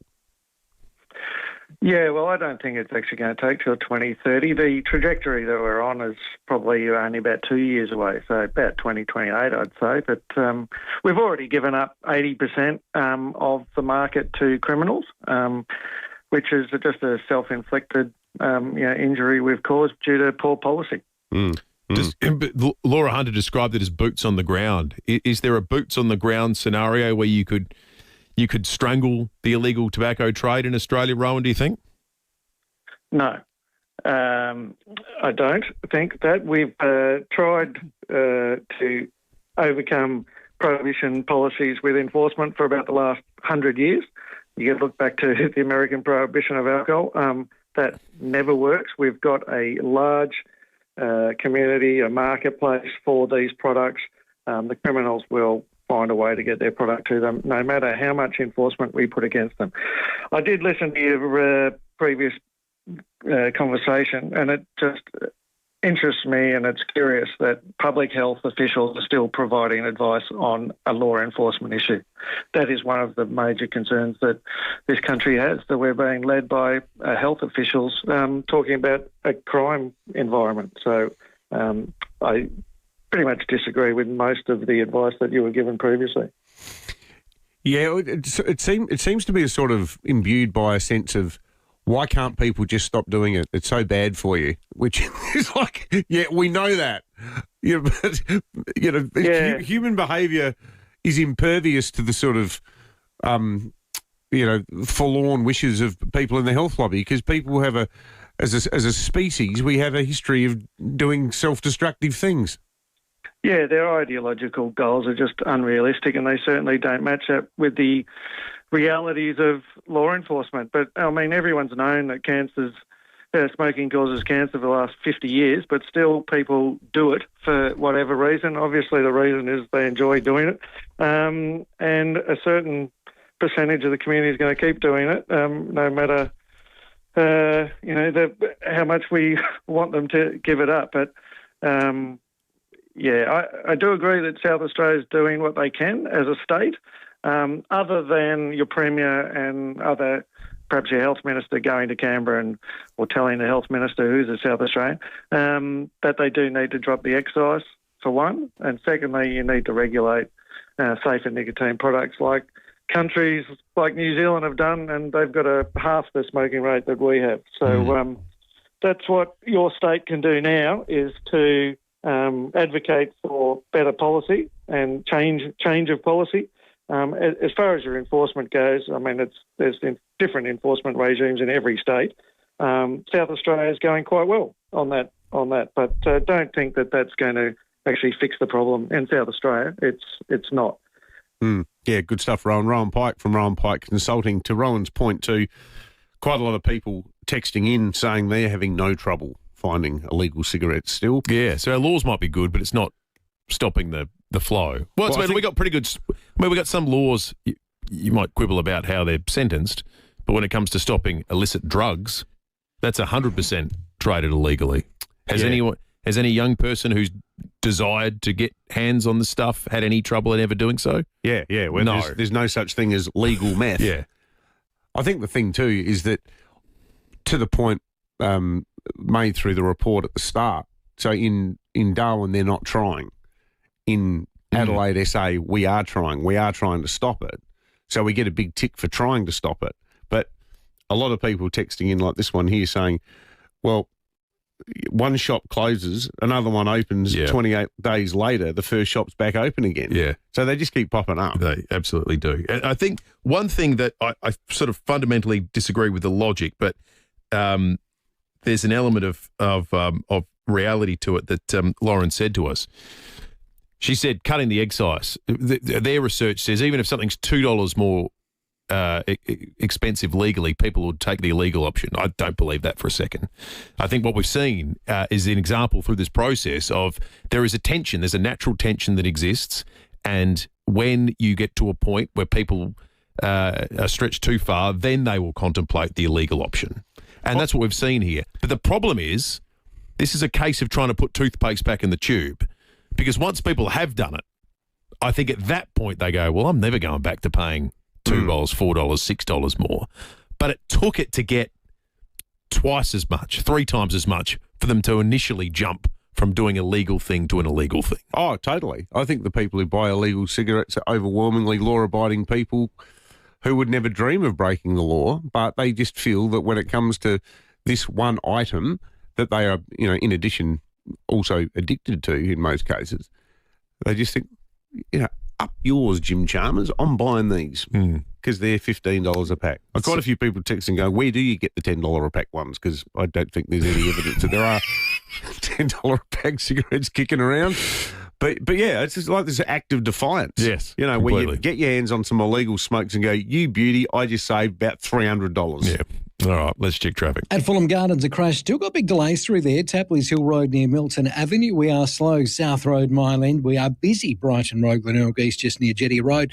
And sluggish on the freeway, sorting out the busted barriers at Crayford from that truck crash the other week. Speed restrictions in place there. Camera, Valletta Road, Kidman Park. Stay across today's news with the Sky News Australia app. Watch the latest in sport on Australia's only 24/7 sports news channel. Download the Sky News Australia app today. T's and C's apply. Adelaide's most accurate traffic on 5AA. When you're gone, who gets the things that tell your story? Like the classic car you've kept immaculate, the beach shack filled with family memories, or the record collection from your youth. If you don't plan now, it could get messy. Donlan Lawyers specialise in wills and estate planning. From the simplest to the most complex, Donlan Lawyers will give effect to your wishes. For wills and estate planning, visit donlanlawyers.com. Hindmarsh Square, Adelaide and Ocean Street, Victor Harbour. The most frustrating thing about having your car repaired after a collision can be the wait. Sometimes months. At Premier Panel Services, the wait is one thing you won't have to worry about. We've expanded our workshop and our highly skilled team. It means we're better equipped to deliver an outstanding outcome for you and your car. RAA and MTA approved, Premier Panel Services work with most insurance companies. So ask for Premier Panel Services and get back on the road sooner. If you've been thinking about downsizing, but the idea of leaving your neighbourhood is the biggest sticking point, Metro Homes, one of Adelaide's leading builders, is a really smart solution. Instead of selling up and moving away, you can subdivide your block and build 2 homes. It means you get to move into a fresh, brand new home designed to suit your lifestyle now, and right next door, an investment property, or you can sell the other home. That's rental income or a place for family or long-term financial security. You're living in the same street with the same neighbours and the same coffee shop you've been going to for years. You'll enjoy more financial freedom and a home that fits the way you live today. Downsizing? Find out more by contacting Metro Homes on 8100 0999 or visit metrohomessa.com.au. You might have heard Dave and Will talking about Matt from Avis Truck Rental Adelaide. Matt runs the depot and he's big on helping people out. If you need to move things or people, Matt has it covered. From single and dual cab utes, 4x4s and tray tops, to small and large vans and 12 to 22 seat buses for short or long-term hire. Ask for Matt's mate rates. Visit avis.com.au or call 8241 5200. 8241 5200. Every bathroom comes with a dark side. Mould. It sneaks into grout. But what if it had nothing to sneak into? What if you chose Mr. Wet Wall instead of tiles for your bathroom and wet areas? It costs less and there's no scrubbing grout. Because with Mr. Wet Wall, there is no grout. Just a smooth, stylish surface, easy to clean and stunning to look at. So why wouldn't you Mr. Wetwall? MrWetwall.com. At Coles, save on snack time with half-price Kellogg's LCMs or Nutri-Grain bars 100 gram to 110 gram for just $2.25. Save in-store or online at Coles. Offer ends Tuesday. Knock down, build two with Metro Homes. Move into one and keep the other as an investment. Metro Homes, they do it all for you. David Penberthy and Will Goodings, 5AA Breakfast. 3 minutes to 9. Let's have a look at the fuel situation. And I suspect this might change, unfortunately, over the course of the week, given what we've seen with markets reopening. Brent crude, it's come off a little bit, up about 5.5% after a weekend where it feels like we had from a great deal of hope about ships traversing the Strait of Hormuz to now they are 100% not. Better to be a member with RAA Road Service. The cheapest spots to get fuel in Adelaide this morning. The Solar at Port Adelaide's $1.89.5. How good does that sound? The average $1.93.9, so probably a good day to fill up. The BPX Convenience OG Road at Clemsig, $2.85.5. The average is $2.93.9. So, as I say, it's been unpredictable. That's the only thing that's been predictable about it. It's hard to know which way it's going, but there does seem to be some trepidation about the trajectory of things at the moment, especially with this ceasefire conversation that may or may not include Iran. Jono's texted in saying he can get cheap illegal tobacco at his local fish and chip shop. What about that? Well, that's called diversifying, isn't it? Enterprising, isn't it? You want chicken sold on them? Well, there's that one in New South Wales that also does NDIS plans. Remember that was in the news recently. So, exactly. All right, that is all from us on this Monday morning. We'll catch you tomorrow from 6. But